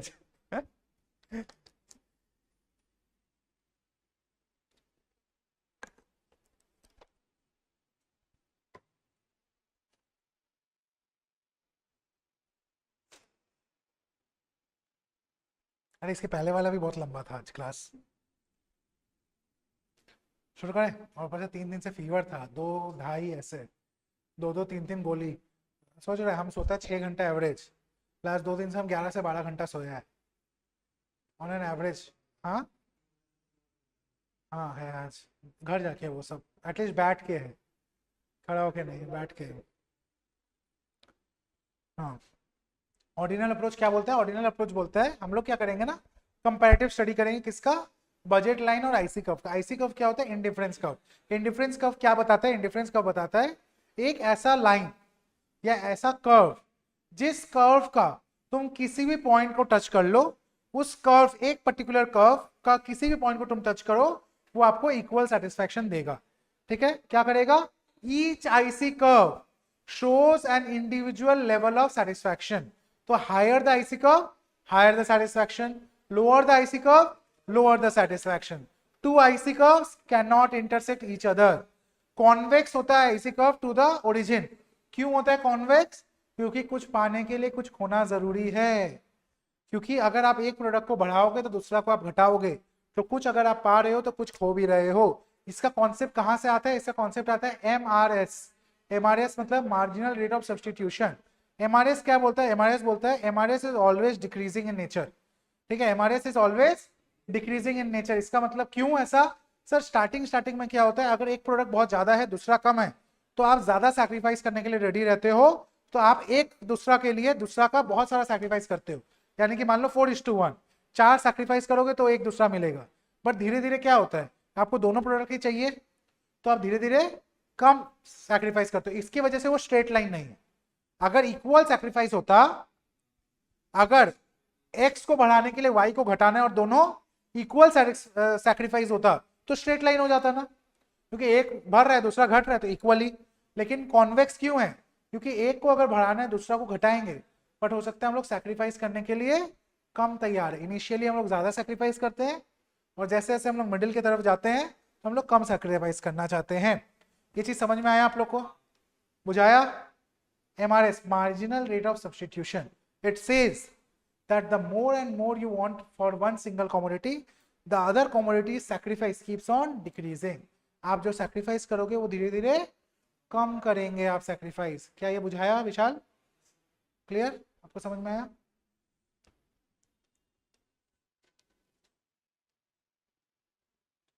ठीक है। बजट लाइन क्या होता है सर? बजट लाइन क्या होता है? हाँ, budget line is a line, a straight line joining the x and the y axis. ठीक है, it shows what? हाँ, it shows the price ratio between two commodities, px by py। ठीक है, इसमें माइनस का साइन भी लगता है, माइनस px by py होता है। क्यों? क्योंकि नेगेटिव रिलेशन है, एक को पाने के लिए दूसरा को छोड़ते हैं ना, इसीलिए it is the price ratio. Budget line क्या बोलता है कि अगर एक्सट्रीम, अगर आप 0 ऑफ x लो तो y आप कितना खरीदोगे, और अगर 0 ऑफ y लो तो x कितना खरीदोगे। ठीक है, और बीच में अगर है तो एक स्ट्रेट लाइन, क्या कॉम्बिनेशन में आप परचेजिंग करते हो। जब आप आईसी कर्व और बजट लाइन को मिला देते हो तो कंज्यूमर का इक्विलिब्रियम आता है एज पर ऑर्डिनल अप्रोच। वो क्या बोलता है? उसके अंदर में दो फंडा है, क्या? Higher the indifference curve is higher satisfaction, ये तो ठीक है, plus the IC curve should be tangent to the budget line. क्या होना चाहिए? It should be tangent to the budget line. देखो ये जो पॉइंट है, पहला पॉइंट क्या होता है? IC curve should be equal to the budget, तो वो तो ए बी और ई तीनों पॉइंट इक्वल है बजट के साथ, बजट लाइन को टच कर रहा है। बट हमको क्या देखना है? It should be tangent to the budget line, मतलब सबसे ऊपर का पॉइंट जो ले सके, तो वही हमको मैक्सिमम सेटिस्फैक्शन भी देगा और सेम बजट में भी आएगा। क्लियर है? कोई डाउट इस दर? मैं समझ में पढ़ी हो खुद से, सही बताओ तो भाई। पढ़े हैं सब, सही है। आ जाते हैं सप्लाई में।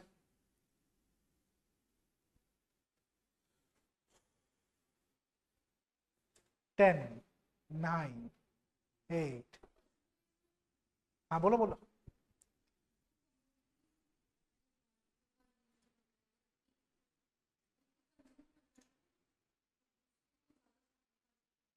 नहीं, बजट लाइन सैक्रिफाइस का बात नहीं करता। बजट लाइन बस रेशियो बताता है कि आप अगर एक खरीद रहे हो कितना खर्चा कर रहे हो, दूसरा खरीद रहे हो कितना खर्चा कर रहे हो, और कॉम्बिनेशन में खरीद रहे हो तो कितना खर्चा करोगे। मान लो एक प्रोडक्ट है 5 रुपये का, एक प्रोडक्ट है 5 रुपये का, एक है 10 रुपये का, तुम्हारे पास 40 रुपये है। तो अगर 5 रुपये वाला प्रोडक्ट सारा खरीदना हो तो 8 यूनिट्स खरीद पाओगे, और अगर 10 रुपये वाला खरीदना है तो 4 खरीद पाओगे। तो ये दो एक्सट्रीम मिल गया। अब अगर तुमको ये 3 ही खरीदना है तो तुम 2 ये ले पाओगे। ठीक है, तो क्या क्या कॉम्बिनेशन मिल गया? सबसे पहले 8,0 मिल गया, है ना। यहाँ पर 0,4 मिल गया। बोल सकते हैं कि y का 0, x का पूरा 4, और वहां पर y का पूरा 8, x का 0। अब अगर तुमको मान लो इसका एक ही यूनिट चाहिए यहाँ पर, तो 1,3 आ जाए, नहीं 2,3 आ जाएगा, दो कॉमोडिटी। इस तरीका से होता है। ठीक है, बजट लाइन ये बस कॉम्बिनेशन बताता है, बस कॉम्बिनेशन बताता है। अब हम लोग चलेंगे last chapter for the day which is supply and elasticity of supply. Supply क्या होता है सर? सप्लाई अब हम लोग चैप्टर जो करते हैं उसमें हम लोग बात करते हैं किसके बारे में, प्रोड्यूसर के बारे में। Producers point of view, producer point of view क्या बोलता है। हाँ, यह एक काम करें, दो बड़ा चैप्टर तो कर ही लिए, डिमांड इलास्टिसिटी और कंज्यूमर बिहेवियर, इसका एमसीक्यू करते हैं और फिर सप्लाई प्रोडक्शन कॉस्ट एक साथ कर लेंगे, ठीक है। आ जाओ, तो यहाँ तक पॉज करते हैं, अब हम लोग एमसीक्यू करेंगे क्विज। तो आप लोग अपना फोन निकाल लीजिए, हम भी एमसीक्यू रेडी कर लेते हैं। यहाँ तक पॉज करते हैं। Yes, quickly join in guys, फटाफट। पिया, पिया कौन है। हाँ, मानव आ गया है, प्रशांत ऑनलाइन, सुजल, नवीन। हाँ, क्या चल रहा है, रिवीजन सारा सब्जेक्ट का एक बार बता देना। रिवीजन का प्रोग्राम बता देगा तो आ जाना। वैसे रिवीजन में हम सारा टॉपिक करवा रहे हैं। हो गया,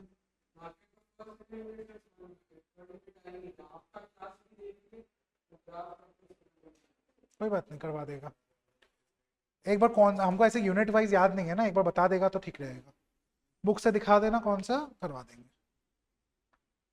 और कब होगा वो भी बता देंगे, मोस्टली एक दो क्लास के अंदर ही होगा।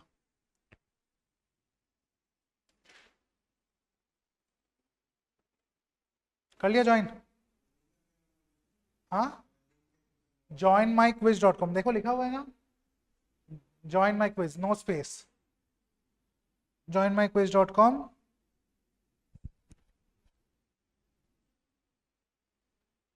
ऐसे करके मजा आता है थोड़ा, देखो रिवीजन में। कहूट का ही है, कहूट मतलब का, वही चीज़ है ये, नाम दूसरा है। कहूट के एक्चुअली क्या है ना, लिमिटेड है थोड़ा, इसमें डेटाबेस ज़्यादा है, इसमें बनाने में मज़ा ज़्यादा आता है मेरे को। आओ फटाफट ज्वाइन करो, जो फर्स्ट आएगा उसको चॉकलेट, अच्छा वाला, यूएस का, ठीक है। अभी आया हुआ है घर पे बहुत सारा।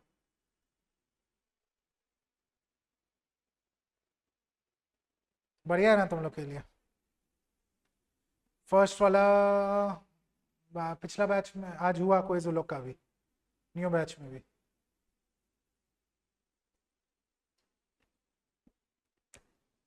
चलो स्टार्ट करें, एक बार कंफर्म कर लेते हैं। विशाल आ गया, त्रिशा, पिया, मानव, प्रशांत, सुजल, नवीन। स्टार्ट करते हैं। Approximately around 30 seconds to 1 minute मिलेगा क्वेश्चंस में, किसी में 30 सेकेंड्स है, किसी में 1 मिनट है। 40 क्वेश्चंस है, थोड़ा क्विक जाएंगे हम लोग और फटाफट करके चलते हैं। Let's start in 3, 2, 1। ये रहा पहला क्वेश्चन आपके स्क्रीन के ऊपर। Cardinal approaches, utility approach, IC approach, budget line approach, none of the above. सभी ने आंसर कर दिया है, इट इज यूटिलिटी अप्रोच। क्या एक जन ने गलत किया, किसने, बजट लाइन अप्रोच किसने दिया, तुमने। Budget line is ordinal. अगला सवाल ये रहा आपके स्क्रीन के ऊपर। A consumer is said to be in equilibrium when he is said to get maximum satisfaction, maximum profit. बहुत ही आसान सा सवाल, मैक्सिमम सेटिस्फैक्शन, ठीक है, इजी। कुछ नहीं, क्विक रिवीजन के लिए है सब, और कुछ नहीं है। हाँ, अच्छा रूल्स तो बताए नहीं, पहले बता देते हैं। इसमें 3 टाइप से आंसर में पॉइंट्स मिलता है। पहला, सही देना पड़ेगा। दूसरा, कितना फास्ट आंसर दे रहे हो। तीसरा, सीरीज ऑफ आंसर कितना सारा सही दे रहे हो। बीच में एक गलत हुआ तो उससे क्या ब्रेक हो जाता है, फिर वैसे वैसे स्टार्ट होता है। तो जितना ज़्यादा लगातार सीरीज में आंसर देते जाओगे तो एक्स्ट्रा बोनस पॉइंट भी मिलता है। अगला सवाल ये रहा आपके स्क्रीन के ऊपर। In one good case the consumer equilibrium condition is, अभी भी बताया है।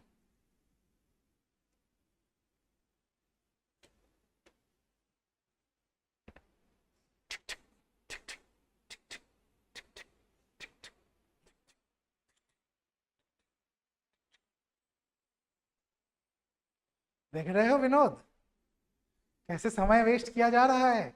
mux is equal to 3x। फिर भी 2 जन गलत, कौन कौन?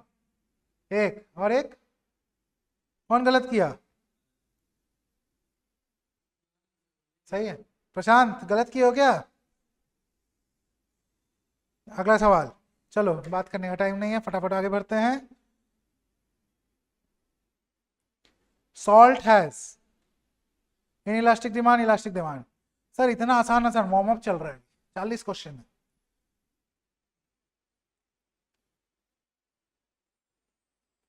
नेक्स्ट क्वेश्चन, अभी वो लीडर बोर्ड नहीं देखेंगे, इन इलास्टिक होगा इसका आंसर। नेक्स्ट क्वेश्चन,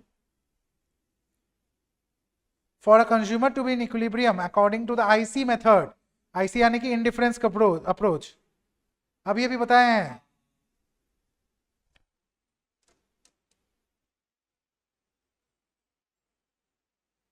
सही कि गलत?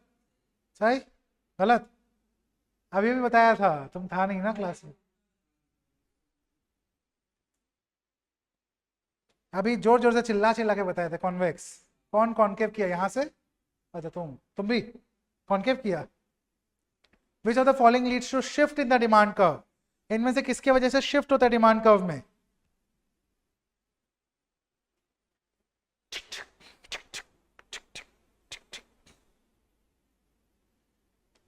सर ऐसे ही परेशान करते हैं नहीं।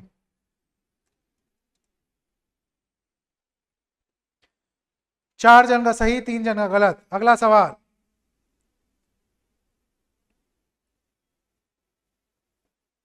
Dash is a branch which deals with the various stages a consumer goes through before purchasing products or services for his end use. Consumer behavior, consumer interest, consumer attitude, consumer perception. इससे आसान सवाल नहीं होता। आ जाओ तुम भी join कर लो फटाफट, क्विज चल रहा है, फटाफट ज्वाइन करो। डिमांड एंड इलास्टिसिटी का, कंज्यूमर बिहेवियर का कोड दे दें फटाफट, ये वाला लिंक में आओ joinmyquiz.com। बैठे रह के क्या होगा, half an hour live quiz है, लाइव क्विज फोन पे। नेट है फोन में? नेट नहीं, कोई दे दो ना इसको नेट, हॉटस्पॉट ले लो किसी से। ऐसे पूछ पूछ के मजा नहीं आएगा, ये ज्यादा अच्छा है। क्या पूछने में ज्यादा बेटर है कि ये ठीक है?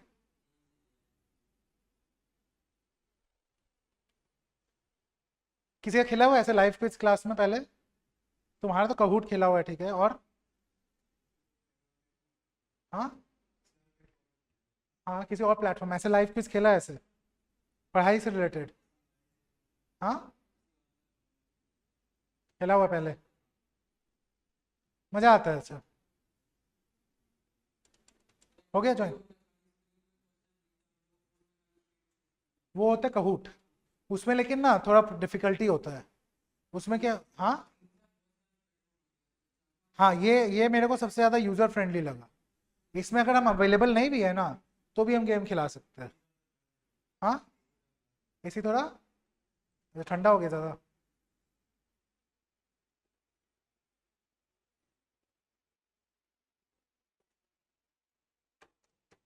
ठीक है, हो गया ज्वाइन। अच्छा कोड,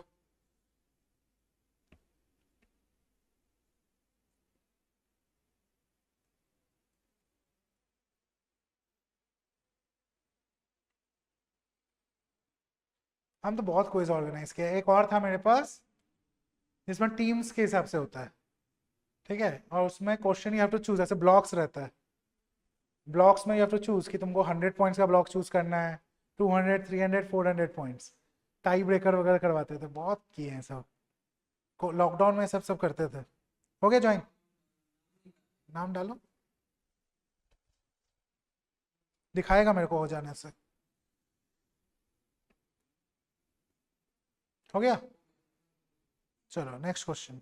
हाँ हो गया, चलो on your screen now, a curve that represent all combinations of market basket that provide the same level of utility to a consumer is called a budget line, an isoquant, an indifference curve, a demand curve.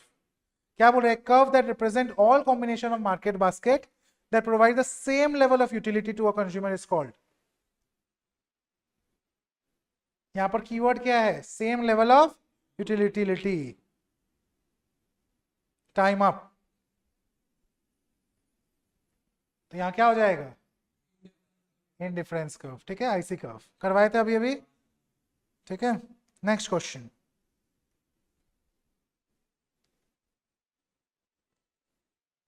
The shape of an indifference curve like this, like the one in figure.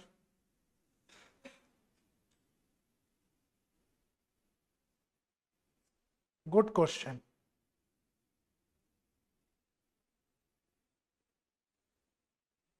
Ten seconds to go.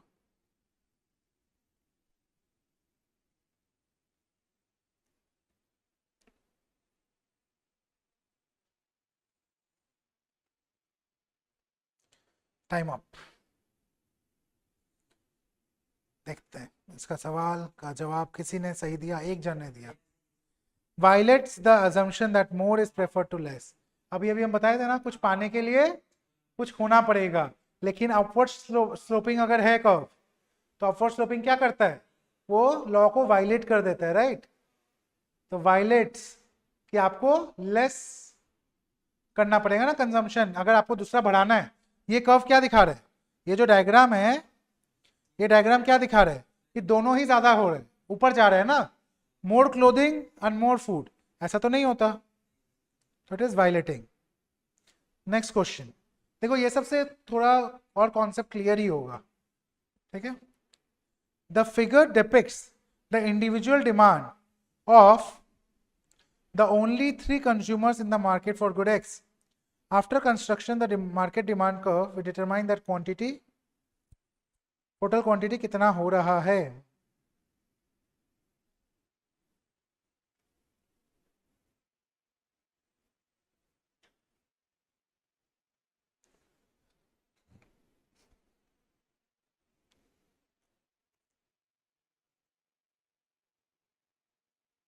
Very nice question. हाँ हाँ,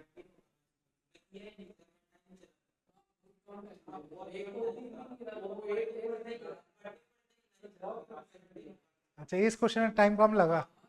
ठीक है, मेरे को एक बार question number बता के रखो, 10 नंबर क्वेश्चन है, एक बार लिख के रखना ना कहीं, 10 नंबर में मेरे को टाइम एडिट करना है, क्योंकि आगे वाले लोग के लिए भी इजी रहेगा ना। हम तो क्विज रेडी कर लिया है, तो किसी क्वेश्चन में अगर टाइम कम लग रहा है तो हम बढ़ा देगा बाद में। ठीक है, देखो एक बार बता दे के क्वेश्चन समझा दे, समझ गए। हाँ हाँ, वो हो सकता है, देखो अब हम कितना ही, ऐसे याद नहीं रहता है हमको भी।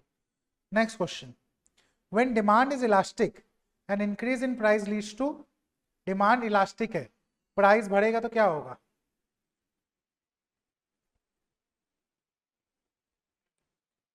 वेरी नाइस, अभी अभी बताए हैं। टोटल एक्सपेंडिचर मेथड में क्या बताए थे, सबका हो गया आंसर। देखो बता देते हैं एक बार, टोटल एक्सपेंडिचर मेथड बोलते हैं इलास्टिक तब है जब इनवर्स रिलेशन हो, प्राइस अगर बढ़े तो टोटल एक्सपेंडिचर घटेगा। ठीक है, तो 6 जन का गलत। वापस रिपीट कर देते हैं, नोटबुक अगर देखोगे रिवाइज करोगे हो जाएगा, इजी है। तुम्हारा क्या नाम है, कृतानु। कृतानु तुमको भी रिवाइज करना है अच्छा से, ठीक है, चैप्टर को। टोटल एक्सपेंडिचर मेथड क्या बोलता है, जो लोग यहाँ पर हो लोग का भी गलती हुआ है, सिंपल है, टोटल एक्सपेंडिचर, डिमांड नहीं हुआ, टोटल एक्सपेंडिचर मतलब टोटल खर्चा, और प्राइस का क्या रिलेशन है, प्राइस अगर ऊपर टोटल एक्सपेंडिचर भी ऊपर तो डायरेक्ट रिलेशन, यानी कि इन इलास्टिक। प्राइस नीचे टोटल एक्सपेंडिचर भी नीचे, डायरेक्ट रिलेशन इन इलास्टिक। अगर इनवर्स रिलेशन, इनवर्स रिलेशन तो इलास्टिक। ठीक है, याद रहेगा। तुम्हारा भी किसका किसका सही हुआ, तुम्हारा तुम्हारा, अच्छा तुम लोग दोनों का सही हुआ, तुम्हारा गलत। ठीक है, चलो आगे बढ़े, नेक्स्ट।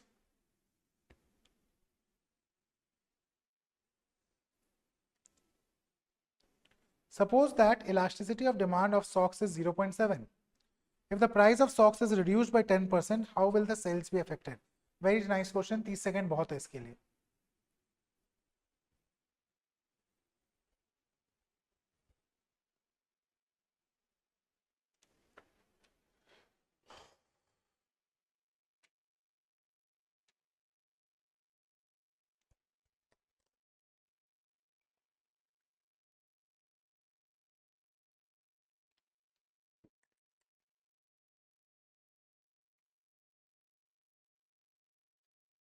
वो समझा दे question.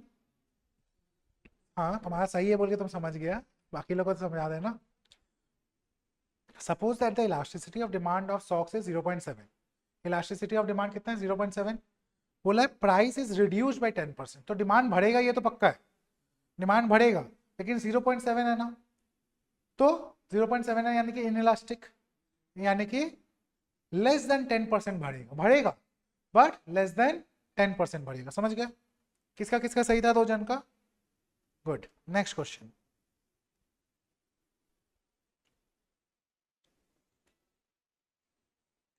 The formula for calculating elasticity of demand is easy question.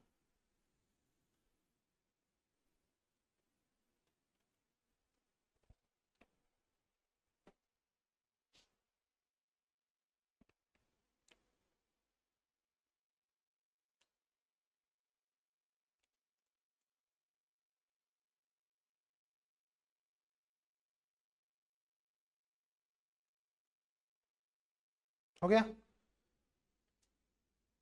सबको? यो correct, very good. Next,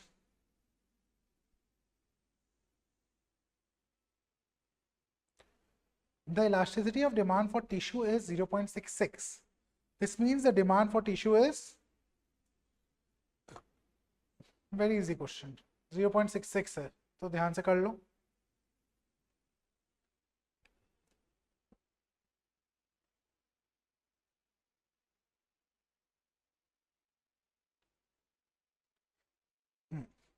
inelastic less than 1 है तो इनइलास्टिक।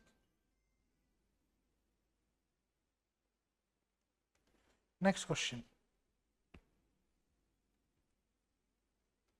फुल चैप्टर का रिवाइज हो जाएगा, सारा चीज इंक्लूडेड है इसमें।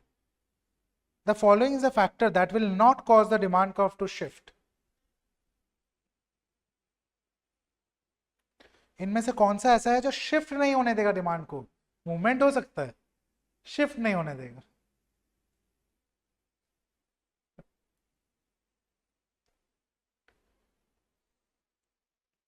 प्राइस। ठीक है ना? सबका करेक्ट है? 2 जन करेक्ट किया खाली।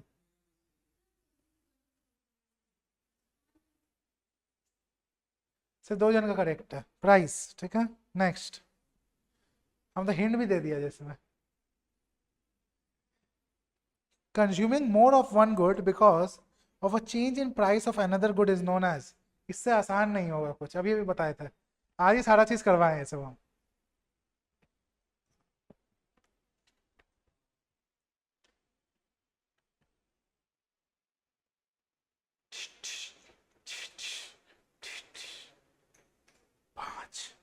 कौन बचा?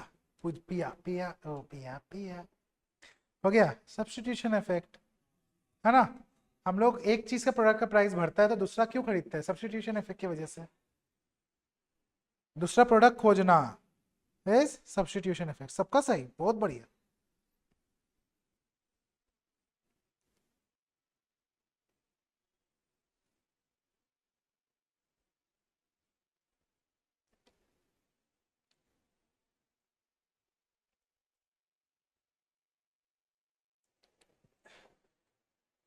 Easy question.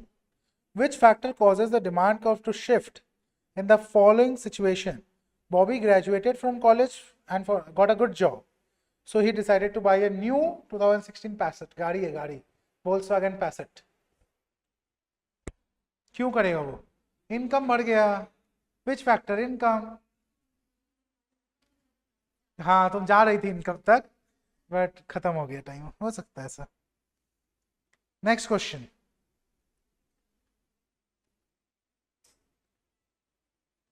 What does it mean? ED is equal to 0.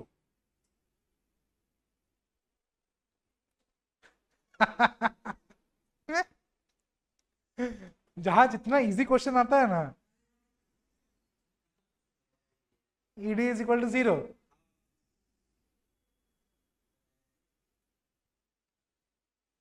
सिर्फ 3 जन का सही। नेक्स्ट, परफेक्टली इनइलास्टिक होता है ED is equal to 0। Describe your demand for a product if you buy the same amount of it or just a small amount less after a large price increase? Simple question. हो गया? सोचो.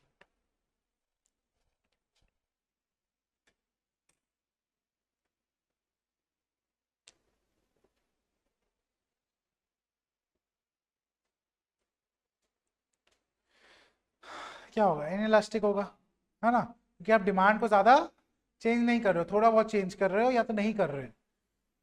अभी तक का 19 question के बाद Sujal is on top, Manav is second, Piya third, Naveen fourth, and so on. Next question.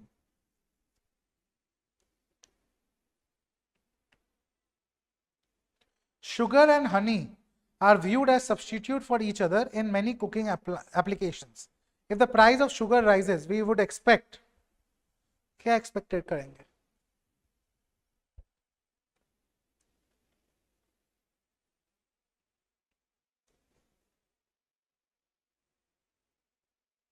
हो गया? सही की गलत? गलत. The demand for honey to increase. Simple है ना?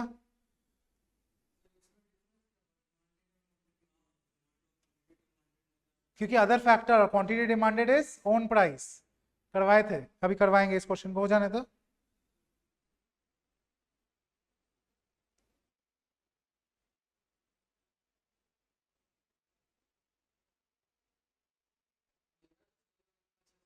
समझ गया ना?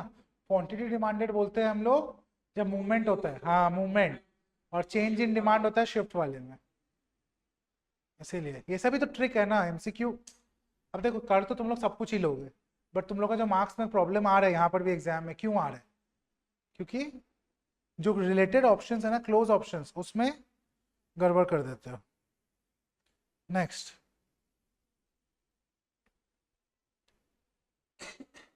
The quantity demanded is,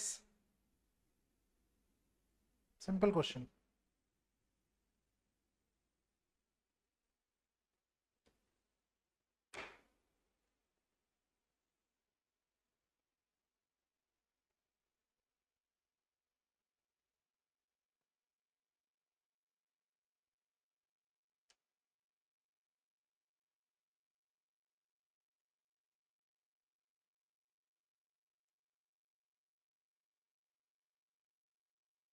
आगे बढ़े.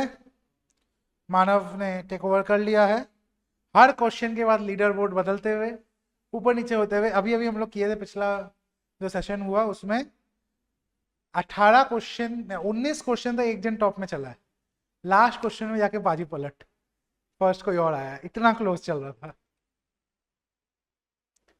Next question.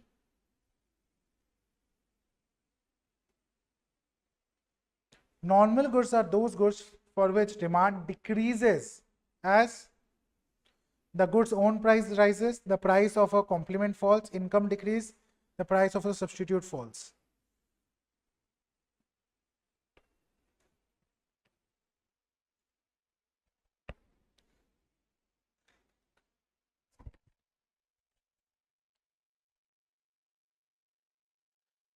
नॉर्मल गुड तो एक ही पॉइंट से रिलेटेड है, इनकम, तो इनकम घटेगा तो होगा. नॉर्मल गुड्स तो एक ही पॉइंट से कनेक्टेड है ना. 3 जानी सही किया है इसमें. ठीक है, इनकम डिक्रीज होगा ना. नॉर्मल गुड्स और इंफीरियर गुड्स का कब बात होता है? सिर्फ और सिर्फ इनकम के टाइम पे, तो एक ही पॉइंट तो इनकम को कनेक्ट कर रहे हैं. हाँ. नेक्स्ट.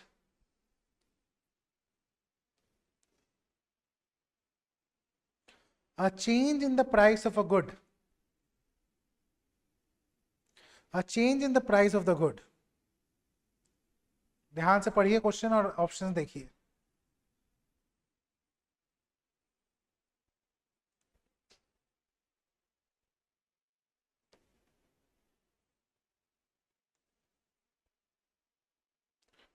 पच्चीस 30 क्वेश्चन तक ठीक है, थोड़ा ज्यादा, 40 थोड़ा ज्यादा हो जाते हैं हम लोग के लिए खड़ा खड़ा करवाना, पर तुम लोग के लिए बैठने से रिकॉर्डिंग. मेन तुम लोगों के ना 2 चैप्टर हो गया ना, बड़ा 2 चैप्टर.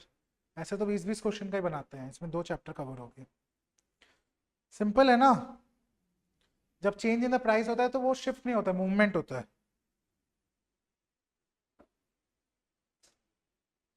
अगला सवाल, when the change in the price of good X affects the demand for good Y, the demand is called, ये तो आई होप ऑटो लग का सही होगा, I hope, I just hope, fingers crossed. कोई है जो गलत किया है? हो गया गलत कैसे? और एक जन है, कौन कौन है? हाँ, प्रशांत।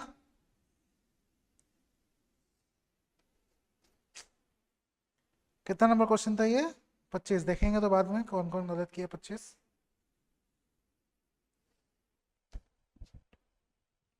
Contraction in demand appears when, contraction का बात किया है यहाँ, कब होता है कॉन्ट्रैक्शन?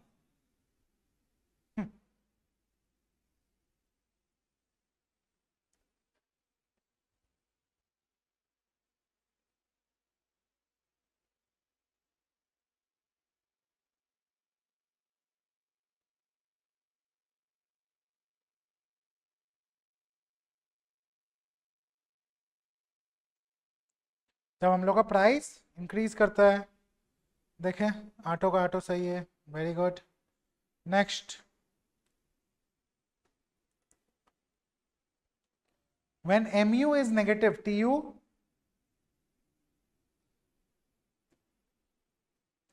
सही है, when the mu is negative tu is decreasing। एक ही जन गलत किया, उसको तो शक्ल ही बता दे रहे हो गलत किए है।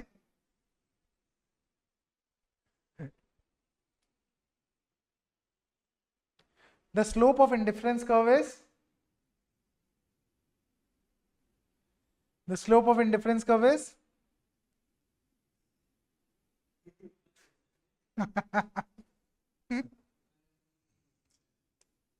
इंडिफरेंस कर्व का स्लोप कैसा होता है?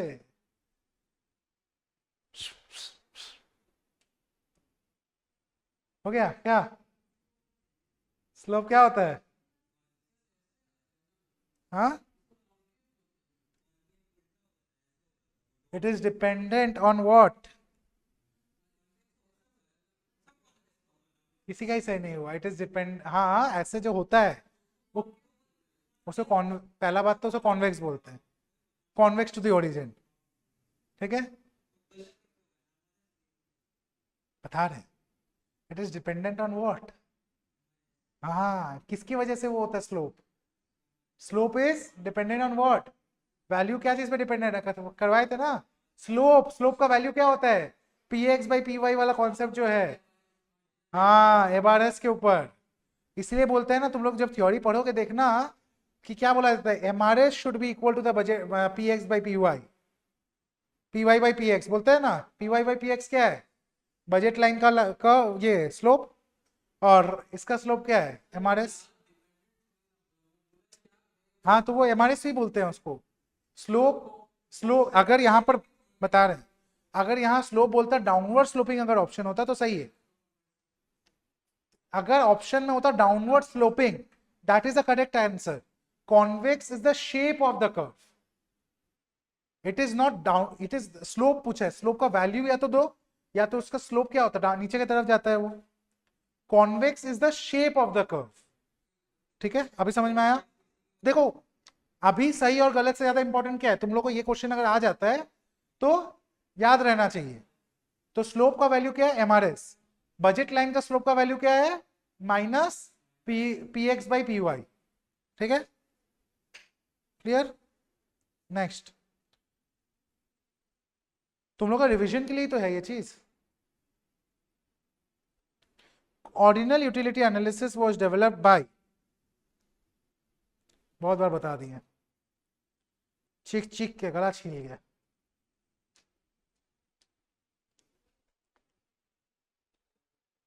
हाँ, हिक्स एंड एलन।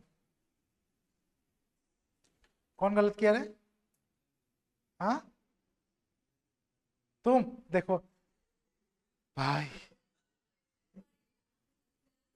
क्वेश्चन पढ़ के ना सर गलत कर देते हैं, बस यही यही राजा था।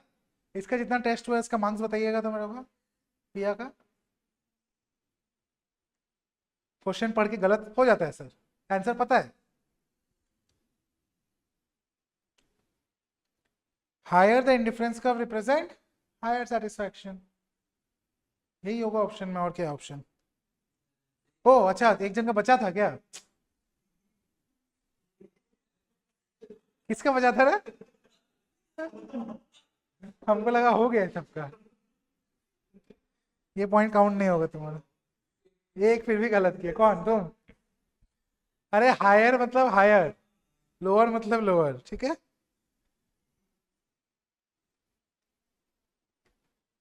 Next, consumer's equilibrium is maintained at the point where budget line cuts the indifference curve, budget line is tangent to indifference curve, budget line is convex to origin, budget line is parallel to indifference curve.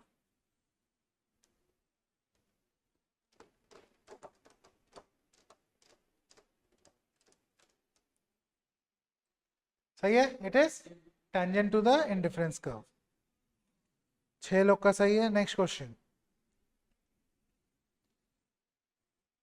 बस 5-7 minute और लगेगा, हो जाएगा। When marginal utility is 0, what happens to total utility? इससे आसान question नहीं है, ये कॉन्फिडेंट है, इसमें तो सही होगा। दीदी ठीक है, तो मैक्सिमम करे है ना, देखते हैं सब सही है कि नहीं इसमें। वाह, इसमें भी एक जन गलत, कौन है? बीके मिनिमम, आप बोल दीजिए, आप ही है क्या? वो तुम ही हो, कह दो मुझे। तुम ही हो ना। अगला सवाल,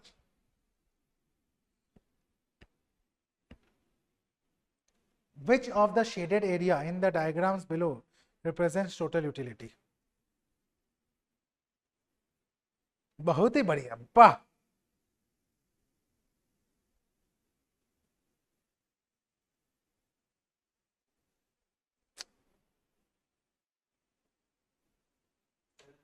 This is a good question. I likes it. पिया भी सोच रही हैं, पिया सोचेंगी फिर पिया करेंगे, समय का सदुपयोग करते हुए पिया, और आगे बढ़े, और 5 सेकंड बचे, और ये गलत जवाब। सही आ गया, कौन सा किए हो? सी, सी इज द करेक्ट ऑप्शन। क्यों सर, क्यों क्यों क्यों? क्योंकि वो पूरा एरिया इज टोटल यूटिलिटी, ठीक है, फुल एरिया। मार्जिनल स्टार्ट हुआ, वहां से नीचे तक आया, तो पूरा मेरा टोटल एरिया होता है, ठीक है। अगला सवाल ये रहा आपके स्क्रीन के ऊपर, मोबाइल स्क्रीन के ऊपर। राजा तभी खेल रहा है पीछे बैठ के। इनडिफरेंस मीन क्या होता है? इनडिफरेंस का मतलब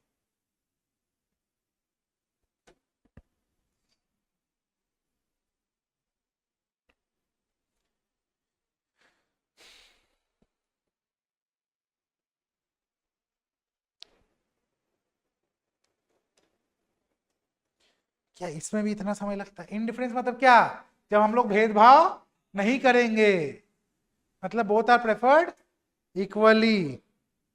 इसमें भी 3 लोग गलत, बहुत बढ़िया। 35 क्वेश्चंस पे आ गए हम लोग। If the price of good x shown on x axis falls, then budget line will, बहुत बढ़िया सवाल। if the price of the good x shown on the x axis falls, then the budget line will,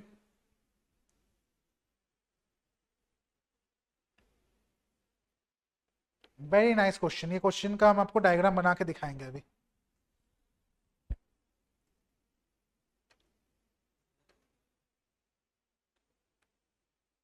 देखो option होगा सी, ठीक है।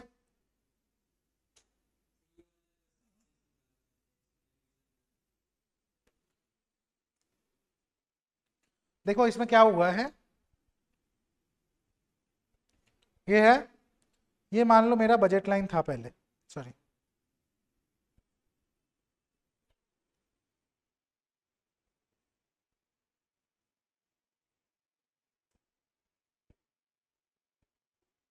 ये पहले budget line था। क्या बोला, बजट में चेंज हुआ है क्या? बजट में चेंज नहीं हुआ है। हुआ क्या है, यहाँ पर price of good x fall की है। प्राइस ऑफ गुड एक्स अगर फॉल करेगा तो मतलब उसी प्राइस पे हम लोग गुड एक्स को ज्यादा खरीद पाएंगे। ज्यादा खरीद पाएंगे तो क्या पूरा कर्व शिफ्ट होगा राइटवर्ड? नहीं, वाई का चेंज नहीं हुआ है। तो यहां पर क्या हो जाएगा, rotate to the right on the X axis. सिर्फ एक्स एक्सिस पे वो रोटेट टू द राइट हो जाएगा। रोटेट टू द राइट मतलब starting point will remain the same but it will rotate to the right. ठीक है, अभी ना मेरे को इतना यूज करना आता नहीं है, ये सीख रहे हैं, इससे थोड़ा हाथ हिल रहा है, नया नया है ना, अभी सीखे नहीं यूज करना। क्लियर है गाइस? समझ में आया?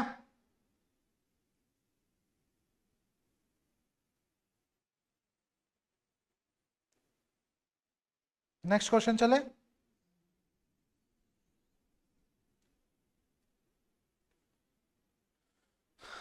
If the marginal rate of substitution declines, then the indifference curve is very nice. Very good question.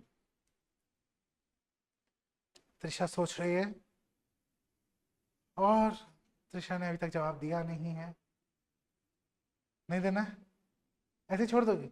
अरे करो तो सही, कुछ ना कुछ तो मार दो। नेगेटिव मार्किंग नहीं है इधर, एग्जाम में है। क्या होगा, कॉन्वेक्स? स्ट्रेट कब होगा? जब M R S is constant. अभी अभी बताए थे, जब एम आर एस 1:1 में कॉन्स्टेंट हो जाए तब तुम्हारा बजट लाइन स्ट्रेट हो जाता है या आईसी कर्व स्ट्रेट हो जाता है। अगर डिक्लाइनिंग है तभी तो वो कॉन्वेक्स है ना ओरिजिन पे।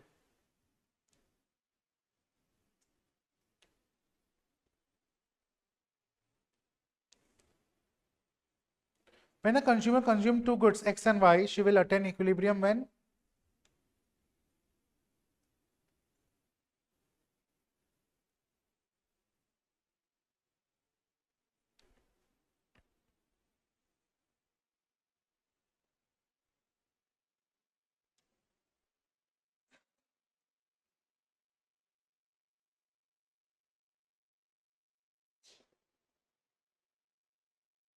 next question 38.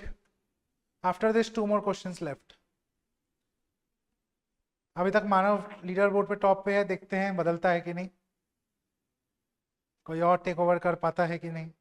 Which of the following statement is not true? Not true बोला है, गड़बड़ी में ट्रू मत मार देना। नॉट ट्रू,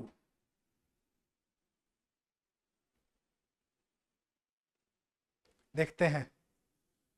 हरा बत्ती जलता है लाल,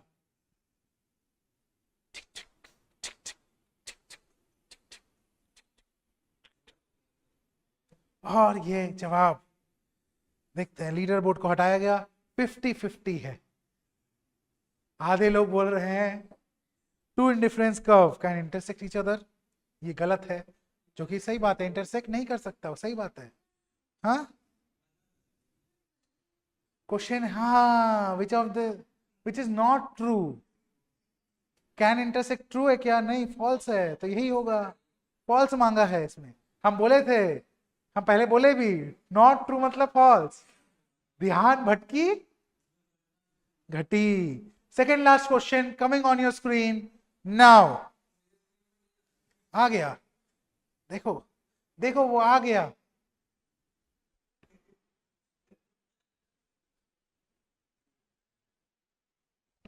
नहीं करना है, कर दिए? क्या होता है देखते हैं अब, सही है कि गलत। ओ,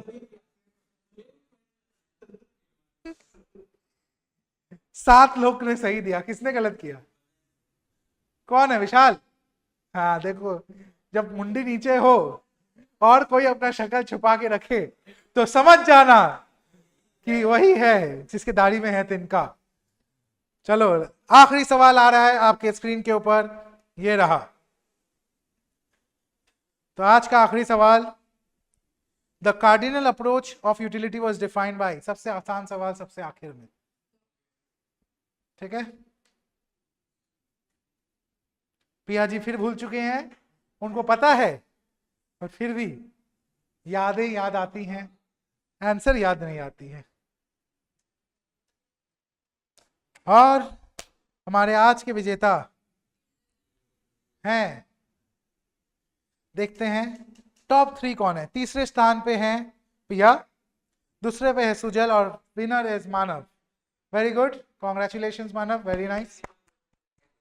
हाँ देखते हैं, आ जाइए। मानव ने किया है 31 आउट ऑफ 40 करेक्ट, सुजल ने भी किया है 31 आउट ऑफ 40 करेक्ट, ठीक है। नहीं पॉइंट क्या क्या बताए थे, हम तो नहीं किया है ना, टाइमिंग फैक्टर है, नंबर ऑफ आंसर्स, देखो एक साथ लगातार कितना आंसर सही हुआ है वो फैक्टर है, कंसिस्टेंसी रहता है, बहुत कुछ रहता है ना। कहाँ पार्शियली करेक्ट है, कहाँ पार्शियली, येलो पार्शियली करेक्ट होता है जब ऐसा भी ऑप्शन है इसमें करने का कि जहां पर more than one option are correct, I can choose that. तो वैसा क्वेश्चन हम आप लोग को दिए नहीं थे जहां पर 2-3 ऑप्शंस करेक्ट होते हैं वैसा, ठीक है। कृतानु तो पहला 10 क्वेश्चन था ही नहीं, 8 क्वेश्चन, उसके बावजूद भी 17 आउट ऑफ 32 समझ लो तुम किए हो, ठीक है। त्रिशा का 20 आउट ऑफ 40, विशाल का 25 आउट ऑफ 40, मतलब Trisha is just pass foundation में, अब जस्ट टक करके छू के निकल गया 50%, वो भी हो जाएगा अच्छा। हाँ चलिए, okay guys, I hope you guys enjoyed it. आज के लिए इतना ही रखते हैं, मिलते हैं अगले सेशन में, तब तक के लिए take care, goodbye and see you.